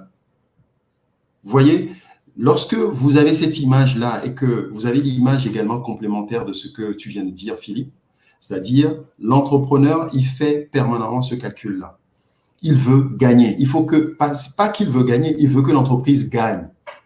Donc, il met sur le terrain des personnes qui sont à même de jouer. Sur un terrain de foot, vous allez voir, si vous n'êtes pas bon, sur une équipe, dans une équipe plutôt de foot, si vous n'êtes pas bon, vous n'irez pas jouer. Vous allez rester sur les bancs. C'est la même chose. Et c'est l'une des raisons justement du manque de performance de certaines entreprises dans nos milieux. Quand on fait ce que tu as dit tout à l'heure, on prend le frère ou le cousin qui ne va pas faire gagner le match. Non, justement. Exactement ça. Exactement ça. Tu prends un gars qui a des talents pour être 3e ou 4e remplaçant, tu le mets titulaire. Oui, parce que c'est mon frère, parce que c'est mon cousin. Mais moi je dis, je ne suis pas contre ça si le cousin ou le frère peut me permettre de gagner ou bien peut faire gagner l'équipe. Je ne suis pas en train de dire qu'il ne faut pas travailler avec la famille. Non, pas du tout. Si vous travaillez avec une famille et ça marche, mais ça, c'est vraiment c'est l'idéal. Et je crois que tu as fait une interview où tu as montré une dame aux États-Unis, pas aux États-Unis, en France, qui a son restaurant et c'est un business familial et ça tourne très bien. Mais j'ai trouvé ça génial. C'est très bien. Vous voyez, ça, c'est l'idéal. Mais cet idéal-là n'est pas toujours la réalité. La réalité. Donc, il faut d'abord miser sur la compétence et sur la motivation. Et il y a la confiance, bien sûr, mais il faut mettre sur le terrain la bonne personne à la bonne place, tout simplement. Voilà. Comment quelqu'un fait s'il veut être formé par monsieur Yves Ezui? Il se dit non, monsieur, comment quelqu'un fait s'il veut être formé par monsieur Yves Ezui, se dit non, franchement, ce monsieur, il m'a convaincu, j'ai bien envie d'apprendre à son école. Qu'est-ce qu'il fait aujourd'hui? Il y a plusieurs possibilités. Il nous contacte par le biais du site internet, LinkedIn, Form Management TV. Et nous avons un programme aujourd'hui, nous avons plusieurs programmes. Hein. Nous avons un programme d'accompagnement individuel, c'est du coaching à 3 niveaux, où on décrit le profil de la personne et en fonction de sa vision, de ses besoins, on l'accompagne sur 8 séances. Si c'est pas suffisant, on peut accompagner, on peut aller au-delà. Et ça permet de projeter des personnes dans une optique ou bien dans un cycle de transformation. Après, au niveau formation, nous avons des formations en management. Comme je viens de dire, nous avons lancé une formation 100% en ligne qui s'appelle 7 jours pour réussir sa mission de manager et de dirigeant et qui est accompagnée par un live pour les 50 premières personnes qui vont s'inscrire. Et là, vous allez me voir, c'est-à-dire on fera des études de cas sur comment déléguer, quelles sont les 3 dimensions du manager, quels sont les fantasmes qui empêchent un entrepreneur ou un dirigeant ou un manager de pouvoir performer, comment motiver vos collaborateurs, pourquoi il est important de définir des objectifs SMART, pourquoi il faut conduire le changement et comment conduire le changement, quelles sont les résistances que vous allez avoir. Vous voyez, c'est des exemples en fait que je donne, mais qui sont dans ce type de formation. Et nous avons d'autres types de formations sur la gestion du temps, sur la gestion axée sur les résultats, sur du leadership. Nous avons un pack aujourd'hui de 20 formations axées vraiment sur le management, sur la gestion d'entreprise, parce que nous sommes dit, il faut qu'on apporte toute une palette de prestations qui fait que aujourd'hui, quelqu'un qui rentre chez Form Management, on peut accompagner la personne de la création d'entreprise jusqu'à son développement, à tous les niveaux, que ce soit au niveau capital humain, que ce soit au niveau pilotage économique, que ce soit au niveau stratégie. Toutes les prestations, nous avons des produits qui permettent à chaque personne de trouver chaussure à son pied. Voilà. D'accord, ok. Je ne saurais, tu sais, quand on parle de management et autres, on a tendance à penser que, bon, c'est la voie royale, hein. Il faut avoir fait des études, euh, Mhm. il faut avoir des diplômes intégrés des entreprises, ainsi de suite. Mais il y a quand même aujourd'hui en Afrique une grande partie de la jeunesse Mhm. qui est plutôt dans l'informel, Oui. qui a des petits business Mhm. et qui en réalité a besoin de management aussi. Oui, tout à fait. Qu'est-ce que tu leur dis à ceux-là? Parce que certains d'entre nous suivent. Ah, justement, nous avons lancé un programme pour les TPE qui est un programme d'accompagnement rien que pour eux, où ils viennent à nous, on fait une analyse de leur situation et on lance un accompagnement. Cet accompagnement porte d'abord sur le dirigeant, c'est-à-dire on lui donne des bonnes pratiques, des conseils de manière périodique sur ce qu'il doit faire dans son entreprise, ce qu'il ne doit pas faire. On lui met en place des tableaux de bord s'il a besoin de tableaux de bord. On refait sa stratégie. On l'accompagne même au niveau marketing, parce que dans mon équipe, il y a des personnes qui sont expertes dans ce domaine-là. J'ai des partenaires également qui sont également dans ce domaine. Et c'est vraiment un accompagnement sur mesure pour ce type de personnes ou bien d'entreprises. Parce que, comme je le disais, on ne parle pas qu'aux grands dirigeants, on parle également aux TPE, aux PME, parce que c'est ça qui fait l'Afrique. C'est 80% des business en Afrique, ce sont des TPE, des PME. Et penser qu'il faut lancer un produit où il faut faire du business qu'avec des grands dirigeants, je pense qu'en termes d'impact, on passe également à côté. Donc pour moi, c'est vraiment un plaisir de pouvoir accompagner ce type de personnes. On a déjà un pack qui est prêt pour ça. D'accord, très bien. OK. Je vais encore prendre deux, trois questions. Les amis, on est à 750 personnes sur la page de Yves. C'est très bien. Bravo à tous ceux qui ont, qui Merci. ont, qui ont joué le jeu. Il nous reste 250 personnes. Il nous reste plus beaucoup de temps dans l'émission. Donc, prenez le temps d'aller vous abonner à sa page. Vous n'allez pas le regretter. De toutes les façons, je pense que si vous suivez cette interview et qu'elle vous plaît, vous allez forcément vous retrouver sur la page et sur le type de contenu qu'il va proposer, parce qu'il aura davantage de temps qu'ici d'ailleurs de développer des thématiques. Et comme je l'ai dit, c'est une aventure sur du long terme, quoi. Pas juste une histoire de 2-3 vidéos, mais il faut écouter. Il ne faut pas juste, moi, par exemple, je le dis tout le temps, il ne faut pas juste aller sur Internet pour s'abrutir ou pour se distraire. Il faut y aller aussi pour se former. Il faut se servir d'Internet comme d'un levier très puissant, parce que en fait, Internet, c'est un endroit où tu trouves tout. Ce qu'il te faut et parfois même ce qu'il ne te faut pas, ce qui te construit, ce qui te détruit.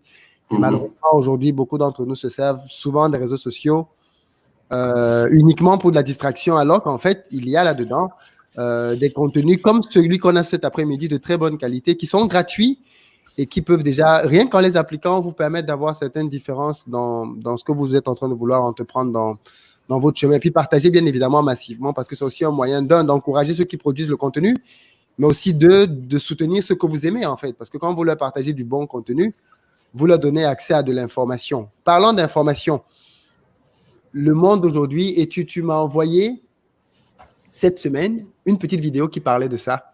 Oui. Le monde de l'information. Oui. Face à l'intelligence artificielle qui vient demain. Déjà, l'Europe est en retard, très en retard. Oui. Sur les États-Unis et peut-être encore plus sur la Chine. Quel espoir pour l'Afrique? Je réponds tout de suite, l'Afrique ne sera pas en retard. Tu sais pourquoi? Non. Parce que l'Afrique a toujours a fait des pas disruptifs. L'exemple de la téléphonie mobile, moi je me souviens, il y a 25 ans, tout le monde disait attends, la téléphonie mobile, ça ne marchera jamais en Afrique, le fixe n'est pas encore rendez-vous, tout ça. Et on a vu ce que ça a donné. Aujourd'hui, on vend plus de téléphones en Afrique. La téléphonie est bon, tu vois ce que je veux dire, c'est que ça a inversé totalement.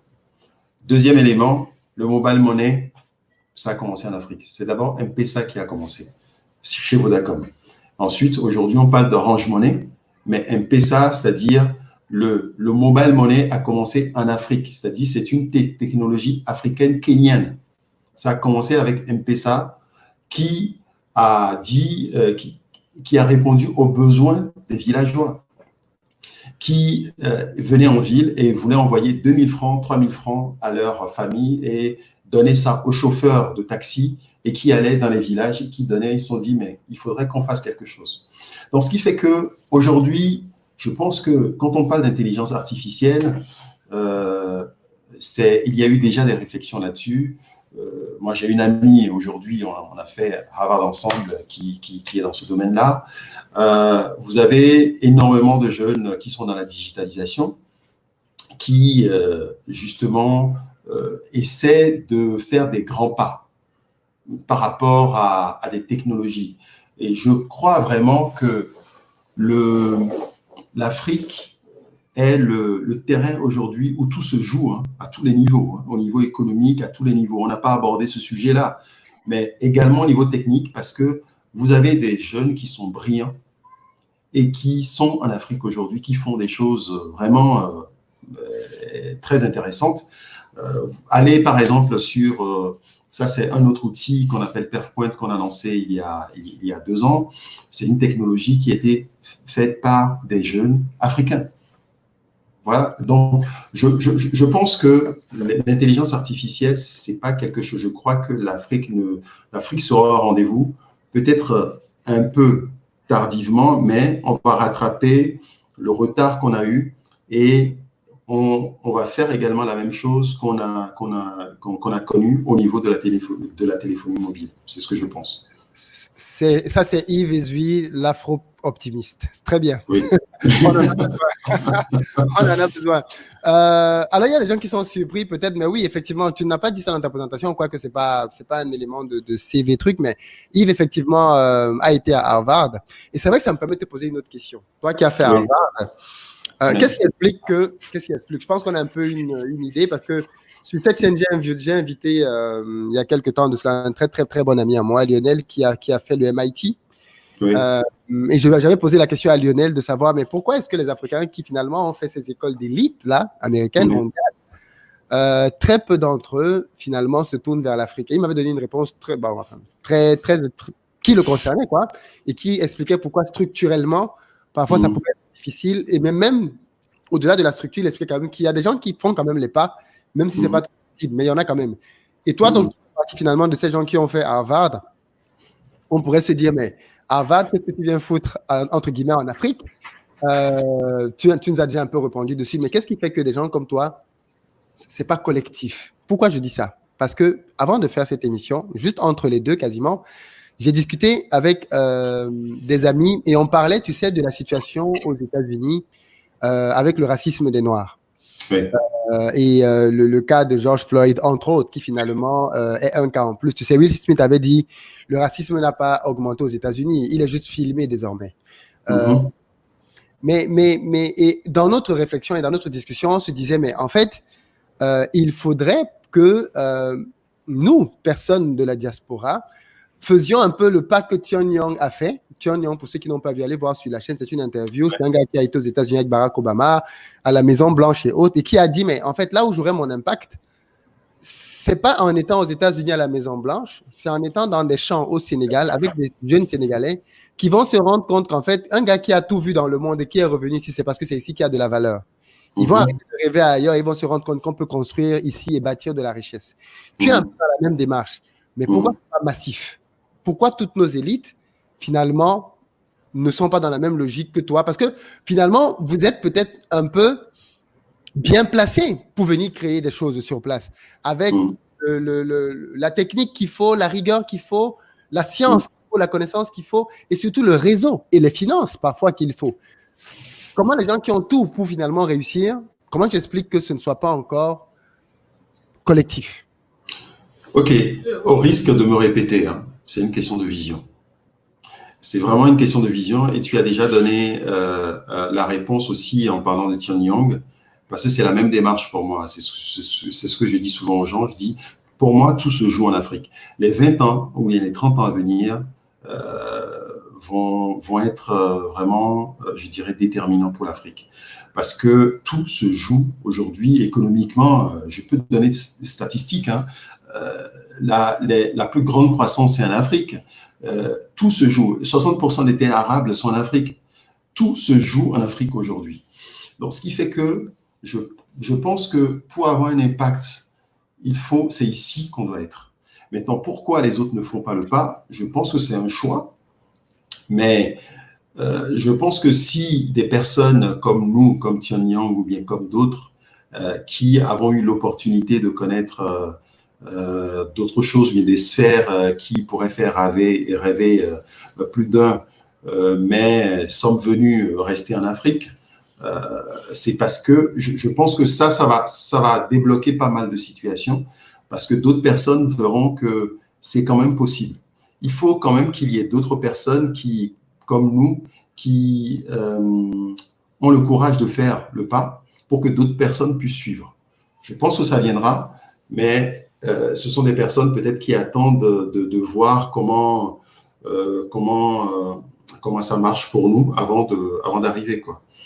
Mais le problème principal, je pense, c'est une question de vision pour l'Afrique. C'est pour ça que je disais qu'il est important que nous puissions avoir une vision responsable et une vision éthique et de business, communautaire ou éthique au niveau de l'Afrique. Nous devons nous sentir engagés vis-à-vis de l'Afrique. Nous devons nous sentir engagés parce que ce qui est en train de se passer est très, très important. L'enjeu, les 10 ans, je parlais tout à l'heure de 30 ans, même je dirais les 10 ans à venir sont déterminants. Parce que, je donne un exemple, la plupart des terres arables sont achetées aujourd'hui par des non-africains. Je ne veux pas faire de polémique sur la chaîne, par des non-africains. Et souvent, nous sommes en France, nous sommes aux États-Unis, nous critiquons, bon voilà, c'est pas comme ce qu'on aimerait faire, c'est pas comme ce qu'on souhaite, donc je me détourne de l'Afrique. Bon, il y a d'autres personnes qui viennent prendre notre place et qui achètent des terres et qui, dans 20 ans, vont nous revendre en fait ces terres 10 fois leur prix, quoi. Voilà. Très bien. Ben écoute, une question qui est venue, mais je la pose parce qu'elle est drôle, mais elle traduit quand même certaines inquiétudes. La franc-maçonnerie en Afrique, ça fait peur à certains. Est-ce qu'on peut vraiment évoluer là-bas, réussir là-bas? Déjà, est-ce que c'est un mythe ou alors c'est vrai? Ça existe vraiment, ces trucs il faut tremper dans certains réseaux. Est-ce que c'est vraiment des propositions qu'on fait aux gens? Et est-ce que c'est possible de s'en sortir sans ça? Donc, en d'autres termes, est-ce que toi-même, tu es dans un réseau? Si vous voulez savoir, moi, je suis dans un réseau chrétien. Je suis engagé. Je fais partie de la Chambre de commerce chrétienne internationale, qui est la branche France. Si vous voulez savoir, je parlais d'un réseau franc-maçon. Hein, je parlais pas d'un réseau. Non. Si vous voulez savoir, je suis pas maçon. Je peux le dire clairement. Mais je pense que il y a une erreur également que les gens commettent. C'est que vous devez travailler, c'est-à-dire quand on est en Afrique, ce qui doit primer, c'est d'abord l'amour. Je précise, parce que tant que vous n'avez pas l'amour et tant que vous n'êtes pas prêt à travailler avec tout le monde et à mettre en avant justement cet amour et cette passion, cette vision qui vous anime, vous risquez de mettre de côté en disant « je ne veux pas travailler avec telle personne parce que cette personne a telle déviance, telle personne est dans tel réseau, telle personne parce que… » Attendez, dans ce cas, vous restez dans votre chambre et vous ne sortez pas. Ce que je veux dire par là, c'est que oui, ce sont des choses qui existent, mais vous n'êtes pas obligé de tremper dans tout avant de réussir. C'est pour ça, je reviens encore là-dessus, sur les valeurs. Pourquoi vous voulez créer votre entreprise? Qu'est-ce que vous êtes en train de viser? Si votre objectif est juste d'être le numéro 2 après Dangote, vous êtes prêt à tout. Tu vois ce que je veux dire? C'est ça qui tue un certain nombre de personnes. Vous êtes prêt à tout. Vous êtes prêt à vendre votre âme. Vous êtes prêt à aller partout parce que votre objectif est de pouvoir réussir à tout prix. Mais si votre objectif est d'avoir un impact à travers votre exemplarité, à travers votre intégrité et à travers également l'amour que vous avez vis-à-vis des autres, d'accord, quelle que soit leur tendance, parce que oui, je connais des personnes qui ne sont pas de la même conviction que moi. Mais est-ce que je vais les exclure? Est-ce que je vais dire parce que c'est leur choix, ils sont dans tel ordre ou bien ils sont dans telle chose, je veux imposer toute ma conviction et je les exclus? Parce que est-ce que lorsque vous allez voir un dirigeant, vous allez vous dire, ah oui, parce qu'il est maçon, il n'est pas maçon, donc je ne travaille pas avec lui? Est-ce que lorsque vous créez une école, est-ce que vous vous demandez, j'accueille que des chrétiens ou des musulmans ou des juifs? Tu vois ce que je veux dire? Je pense que pour moi, c'est des questions qui nous privent un peu qui nous écartent de l'essentiel. L'essentiel pour moi, ce que ma conviction me demande, c'est d'aimer tout le monde, pas de faire ce que tout le monde fait. Ça, c'est la différence. Mais d'aimer tout le monde et d'apporter ce que je peux leur apporter, quel que soit leur choix, et de garder mes valeurs et d'essayer d'aider tout le monde, quoi. Voilà. Mais je comprends totalement ta position, d'autant plus que elle vient aujourd'hui en opposition à certaines positions qui commencent à émerger dans la communauté, qui pour moi sont des questions, des points qui divisent en fait. C'est-à-dire qu'on a malheureusement certains courants auxquels je n'adhère pas du tout, et c'est peut-être l'occasion de pouvoir le clarifier ici, qui ont tendance à vouloir créer dans la communauté africaine des catégories de bons et de mauvais Africains. Le bon Africain, c'est celui qui croit ça. Le mauvais Africain, c'est celui qui croit ça. Le bon Africain, c'est celui qui dit ça. L'autre Africain, c'est un aliéné, ainsi de suite. Et je trouve ça dommage parce que justement, et je crois que ça revient vraiment à l'amour, comme tu dis, c'est tu ne gagnes personne comme ça. C'est-à-dire, au contraire, personne ne peut venir bosser avec toi quand il sait que tu penses qu'il est aliéné. Je peux même donner l'exemple, Philippe. Ce que je dis, c'est que, parce que c'est un sujet qui est très important. Souvent, j'aime pas. Bon, là, tu as posé la question comme ça, mais souvent, c'est des polémiques, en fait, que je ne fais pas. J'aime pas rentrer dans ce type de questions. Parce que je pars encore du principe que c'est l'amour qui doit primer. Et je donne un exemple. Quand vous regardez, par exemple, l'histoire de la Bible, Daniel, en fait, était ministre de Nabuchodonosor, qui était le pire sorcier, je dirais. Allez lire la Bible. Il était au service, tous les rois qui sont passés, c'était des rois qui n'étaient pas chrétiens, qui faisaient de la cartomancie, qui faisaient des choses. Mais il était là, il faisait la différence. Et à un moment donné, il leur a permis de comprendre qu'il y a un Dieu plus grand que le Dieu auquel ils sont asservis. Et au final, les rois, en fait, ou bien tous les rois qui sont passés ont reconnu qu'il y avait un monsieur qui s'appelle Daniel et qui fait la différence. Quand vous prenez, par exemple, Joseph, qui a travaillé en Égypte, les Égyptiens ne sont pas des chrétiens. Ce que je veux dire, c'est que pour moi, il faut faire attention. J'ai mes convictions, il faut garder mes convictions. Mais en matière de business en Afrique, je dois essayer d'apporter à tout le monde et d'impacter la vie de tout le monde. Je ne dois pas faire la différence. Ça ne veut pas dire que j'adhère. Attention, ça ne veut pas dire que j'adhère à ce qu'ils font. Attention, je ne suis pas en train de dire ça. Mais en matière de business, vous êtes obligé d'aimer les gens et de vraiment les aimer et d'apporter une solution à leurs problématiques au niveau de leur entreprise. Si vous ne commencez pas à faire le tri en disant il est musulman, il est chrétien, il est temps, je ne vais pas travailler avec lui. Parce que là, vous risquez de passer à côté de quelque chose. Parce que l'Afrique, c'est un tout. L'Afrique, chaque personne a fait des choix, mais l'Afrique, c'est un tout. C'est très bien dit. Ceci me permet de relancer. Alors, on avance, les amis. Il nous reste à peu près une centaine de personnes pour atteindre les 1000 abonnés. Ce sera un très bon cadeau pour Yves, qu'il reparte avec 1000 abonnés d'investir au pays. Merci.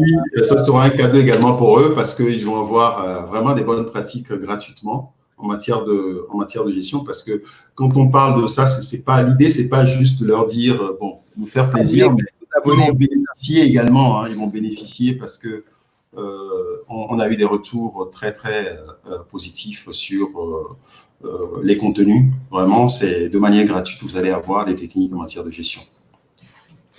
C'est donc très clair. La chaîne, c'est For Management TV. D'ailleurs, peut-être que tu vas penser avec ton expansion à aller sur Facebook et Instagram. Est-ce que c'est prévu? Il y a déjà For Management sur Facebook, mais pas encore Instagram.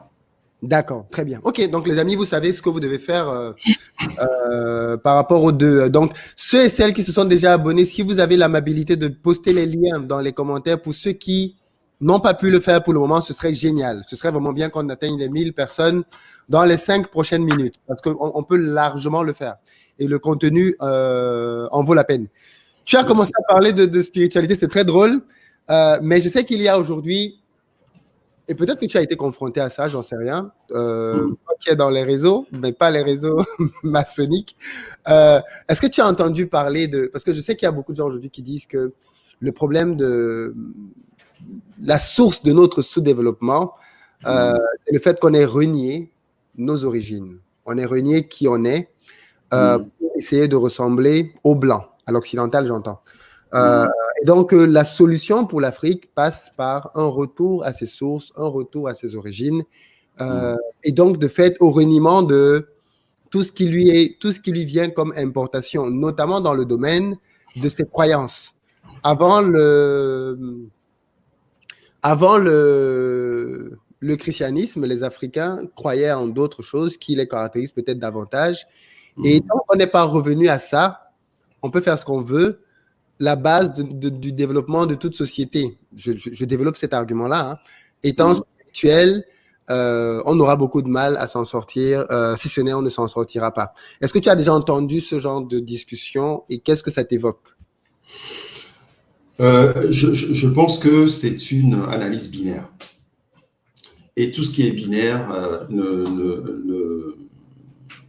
n'amène pas à aller très loin. Ça, c'est mon analyse. Avant de rentrer dans les détails, regardez les États-Unis. Pourquoi ils sont numéro 1 aujourd'hui? Enfin, pourquoi ils sont première puissance? Parce qu'il y a un brassage de culture. Il y a un brassage de culture. Il y a eu les Noirs qui sont venus, il y a eu les Irlandais qui sont venus, les Italiens, les Anglais, les Français. C'est ça qui crée la richesse. Donc, croire que pour que l'Afrique puisse réussir, il faut tout balayer comme culture et revenir à 100% à la culture africaine, j'y crois même pas une seule seconde. Là, sur ça, je vais dire, j'y crois même pas une seule seconde. Parce que pour moi, l'Afrique doit bénéficier de cette richesse culturelle, doit bénéficier de ce brassage. C'est ce que les Asiatiques ont fait. Les Chinois ne sont pas dit 100% chinois. Ils ont juste gardé leur culture, enfin, comment dire, la politique, le communisme. Mais c'est un brassage. Donc, l'Afrique doit bénéficier justement de ce hub qu'elle constitue pour pouvoir bénéficier, pour pouvoir tirer plutôt des différentes cultures qui l'entourent. Maintenant, ça serait une erreur pour moi de penser le contraire. C'est tout. Dans un premier temps, c'est ce que je peux dire, parce que j'ai énormément de choses à dire là-dessus, mais si on rentre là-dedans, je pense qu'on resterait 2 heures, parce que c'est vraiment un sujet qui est très important. Il faut un brassage. Ok, très bien. Je voulais avoir ta position là-dessus. Mais écoute, Yves, on n'est pas loin de la fin. On a quand même pris le temps aujourd'hui de pas mal aborder des choses. Ce qui est les amis, continuez, on va lui faire une belle surprise. Merci. Mais sinon, oui, qu'est-ce qu'on peut souhaiter à For Management dans les prochaines années? En gros, qu'est-ce que tu veux? Qu'est-ce qu'on peut te souhaiter? Ce qu'on peut me souhaiter, ça fait partie de notre stratégie, parce qu'y répondre, ça veut dire que je révèle un peu la stratégie. Ok. Dans la partie de l'iceberg, voilà.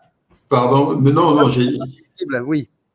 Non, disons que on veut aller très loin. On veut aller très loin, pas pour dire qu'on est numéro 1, numéro 2, tout ça, mais on aimerait vraiment que l'impact que nous sommes en train d'apporter en Afrique aille en grandissant, accompagner plus d'entreprises, et que For Management fasse partie des 10 meilleurs cabinets en Afrique qui accompagnent vraiment les entreprises. C'est ça notre souhait. Notre souhait, c'est pas juste de s'arrêter, de dire bon, ok, on fait des formations, on accompagne les entreprises, mais d'aller au-delà pour que ce soit, quand on cite les Big Five ou bien les Big Ten, que ce soit pas que des entreprises, des cabinets qui viennent d'autres continents, mais qu'on puisse citer justement Forma Management. Ça, c'est notre souhait dans les années à venir. Et nous travaillons vraiment pour arriver à ce niveau. C'est pour ça que je parlais de l'excellence. Je suis vraiment tatillon là-dessus et mon équipe peut te le dire. Il faut être rigoureux. Il faut être excellent. Parce que sans rigueur, sans discipline, on n'arrive à rien. Il y a tellement de questions que j'aurais aimé te poser, mais bon, parce que après, je trouve que c'est...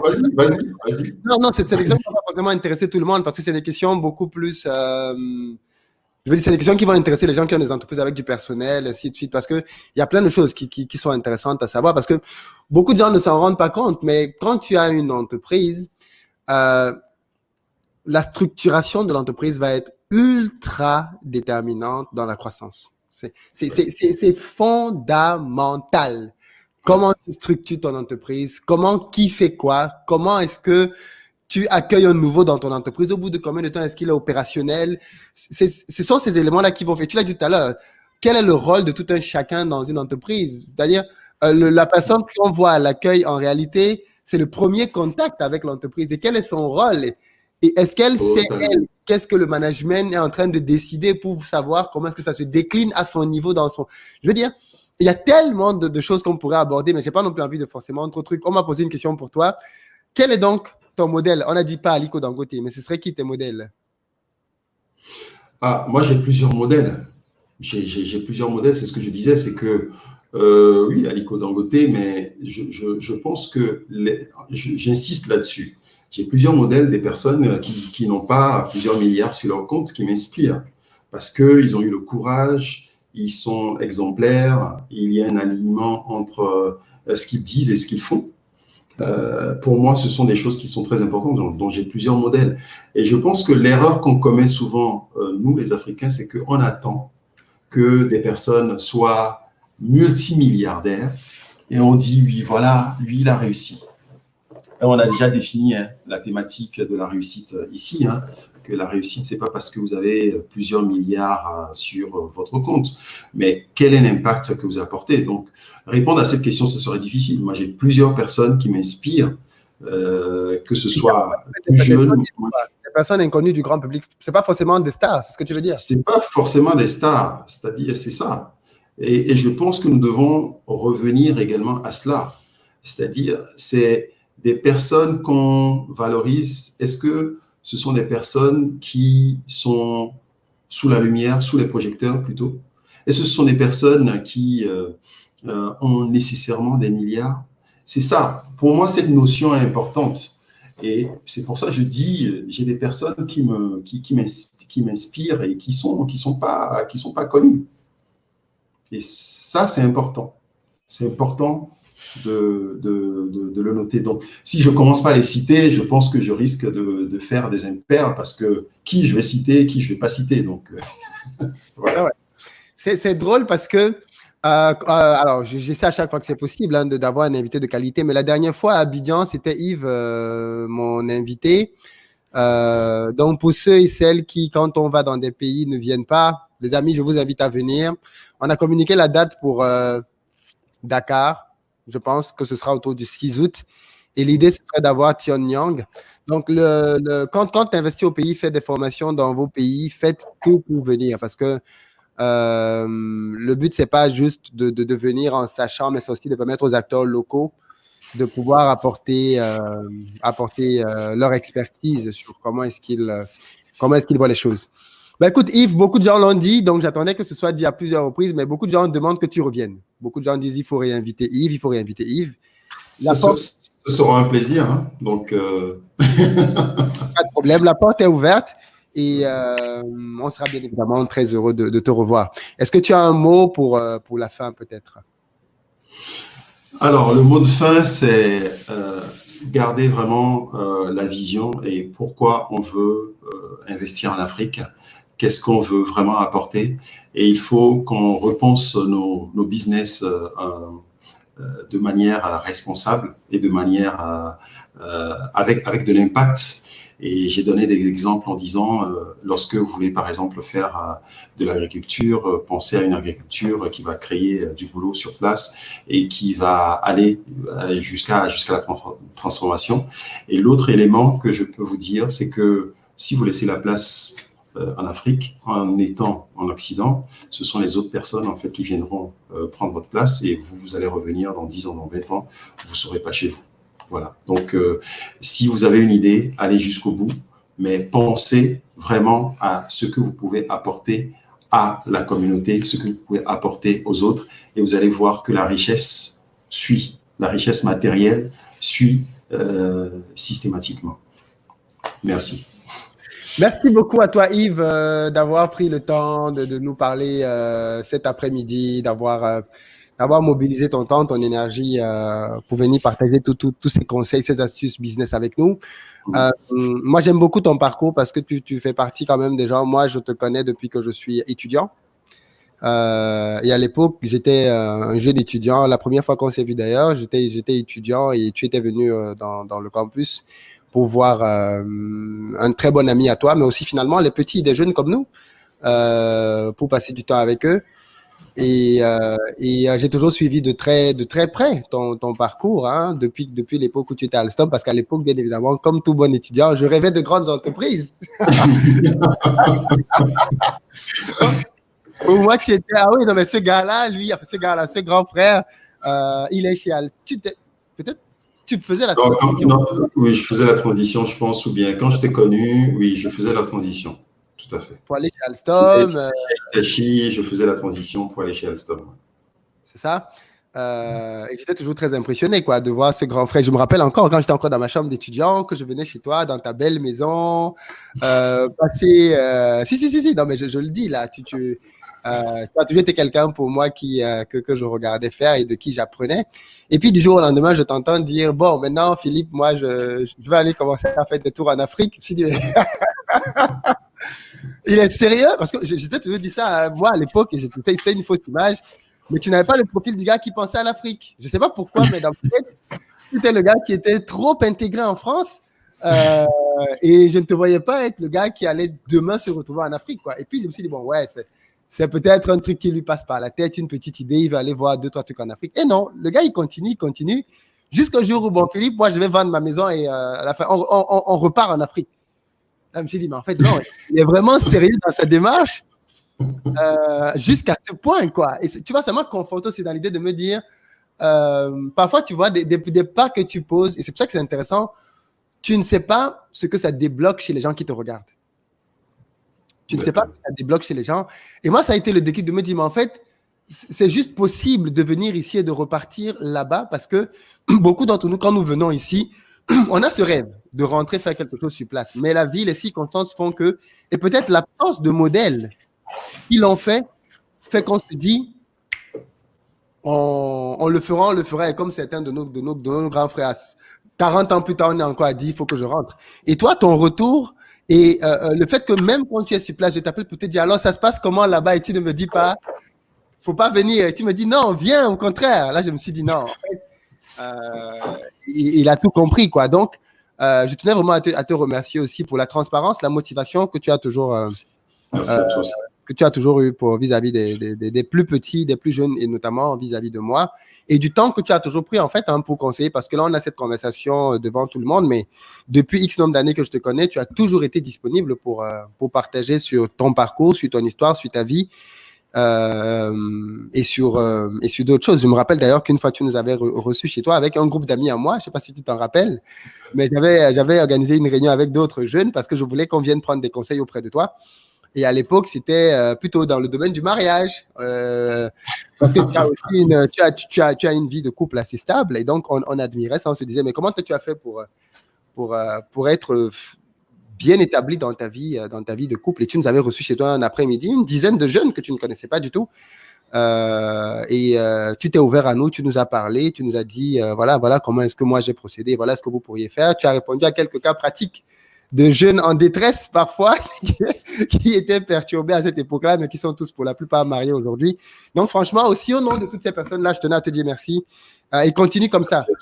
Continue comme ça, il y a des choses qui n'ont pas de prix. Des choses qui n'ont pas de prix et ça nous a positivement marqué aujourd'hui à notre niveau, bien évidemment. Parce qu'on a reçu, on comprend qu'il faut aussi donner aux autres, quoi. On comprend que Exactement.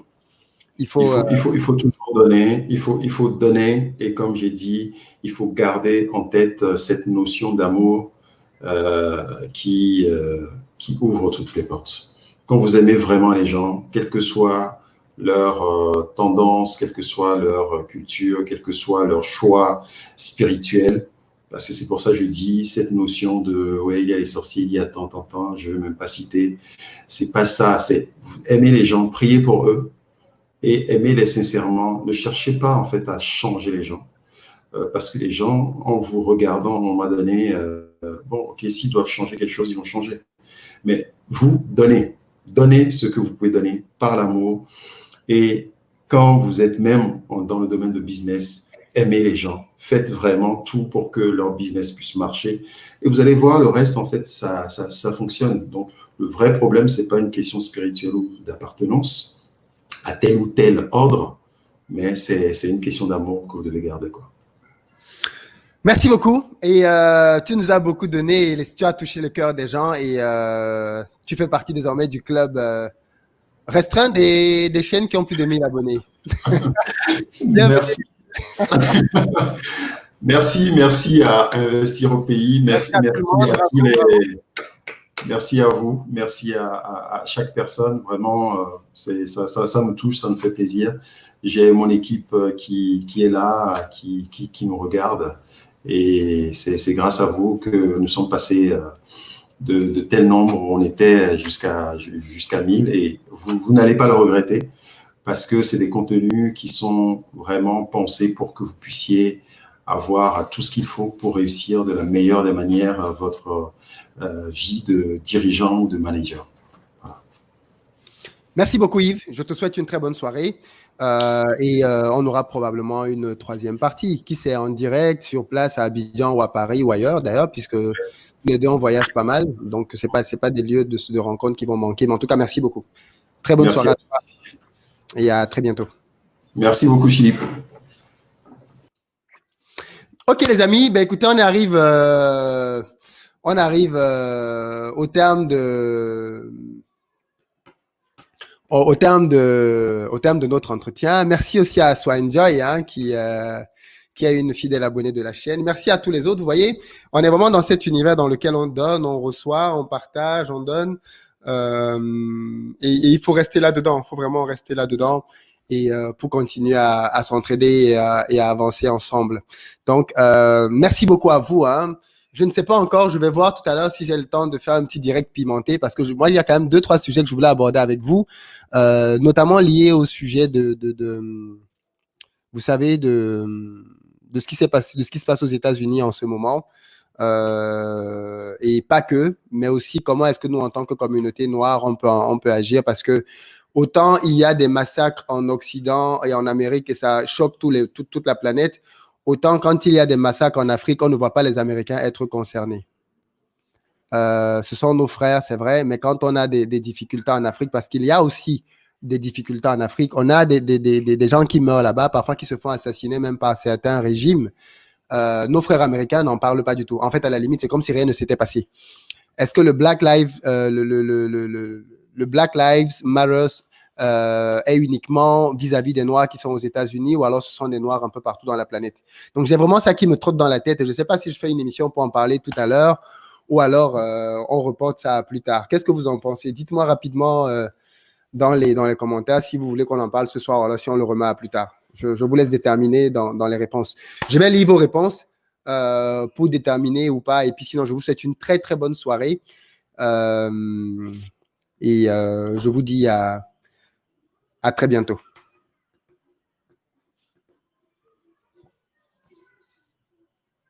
En plus, c'est vrai que demain, c'est férié. Donc,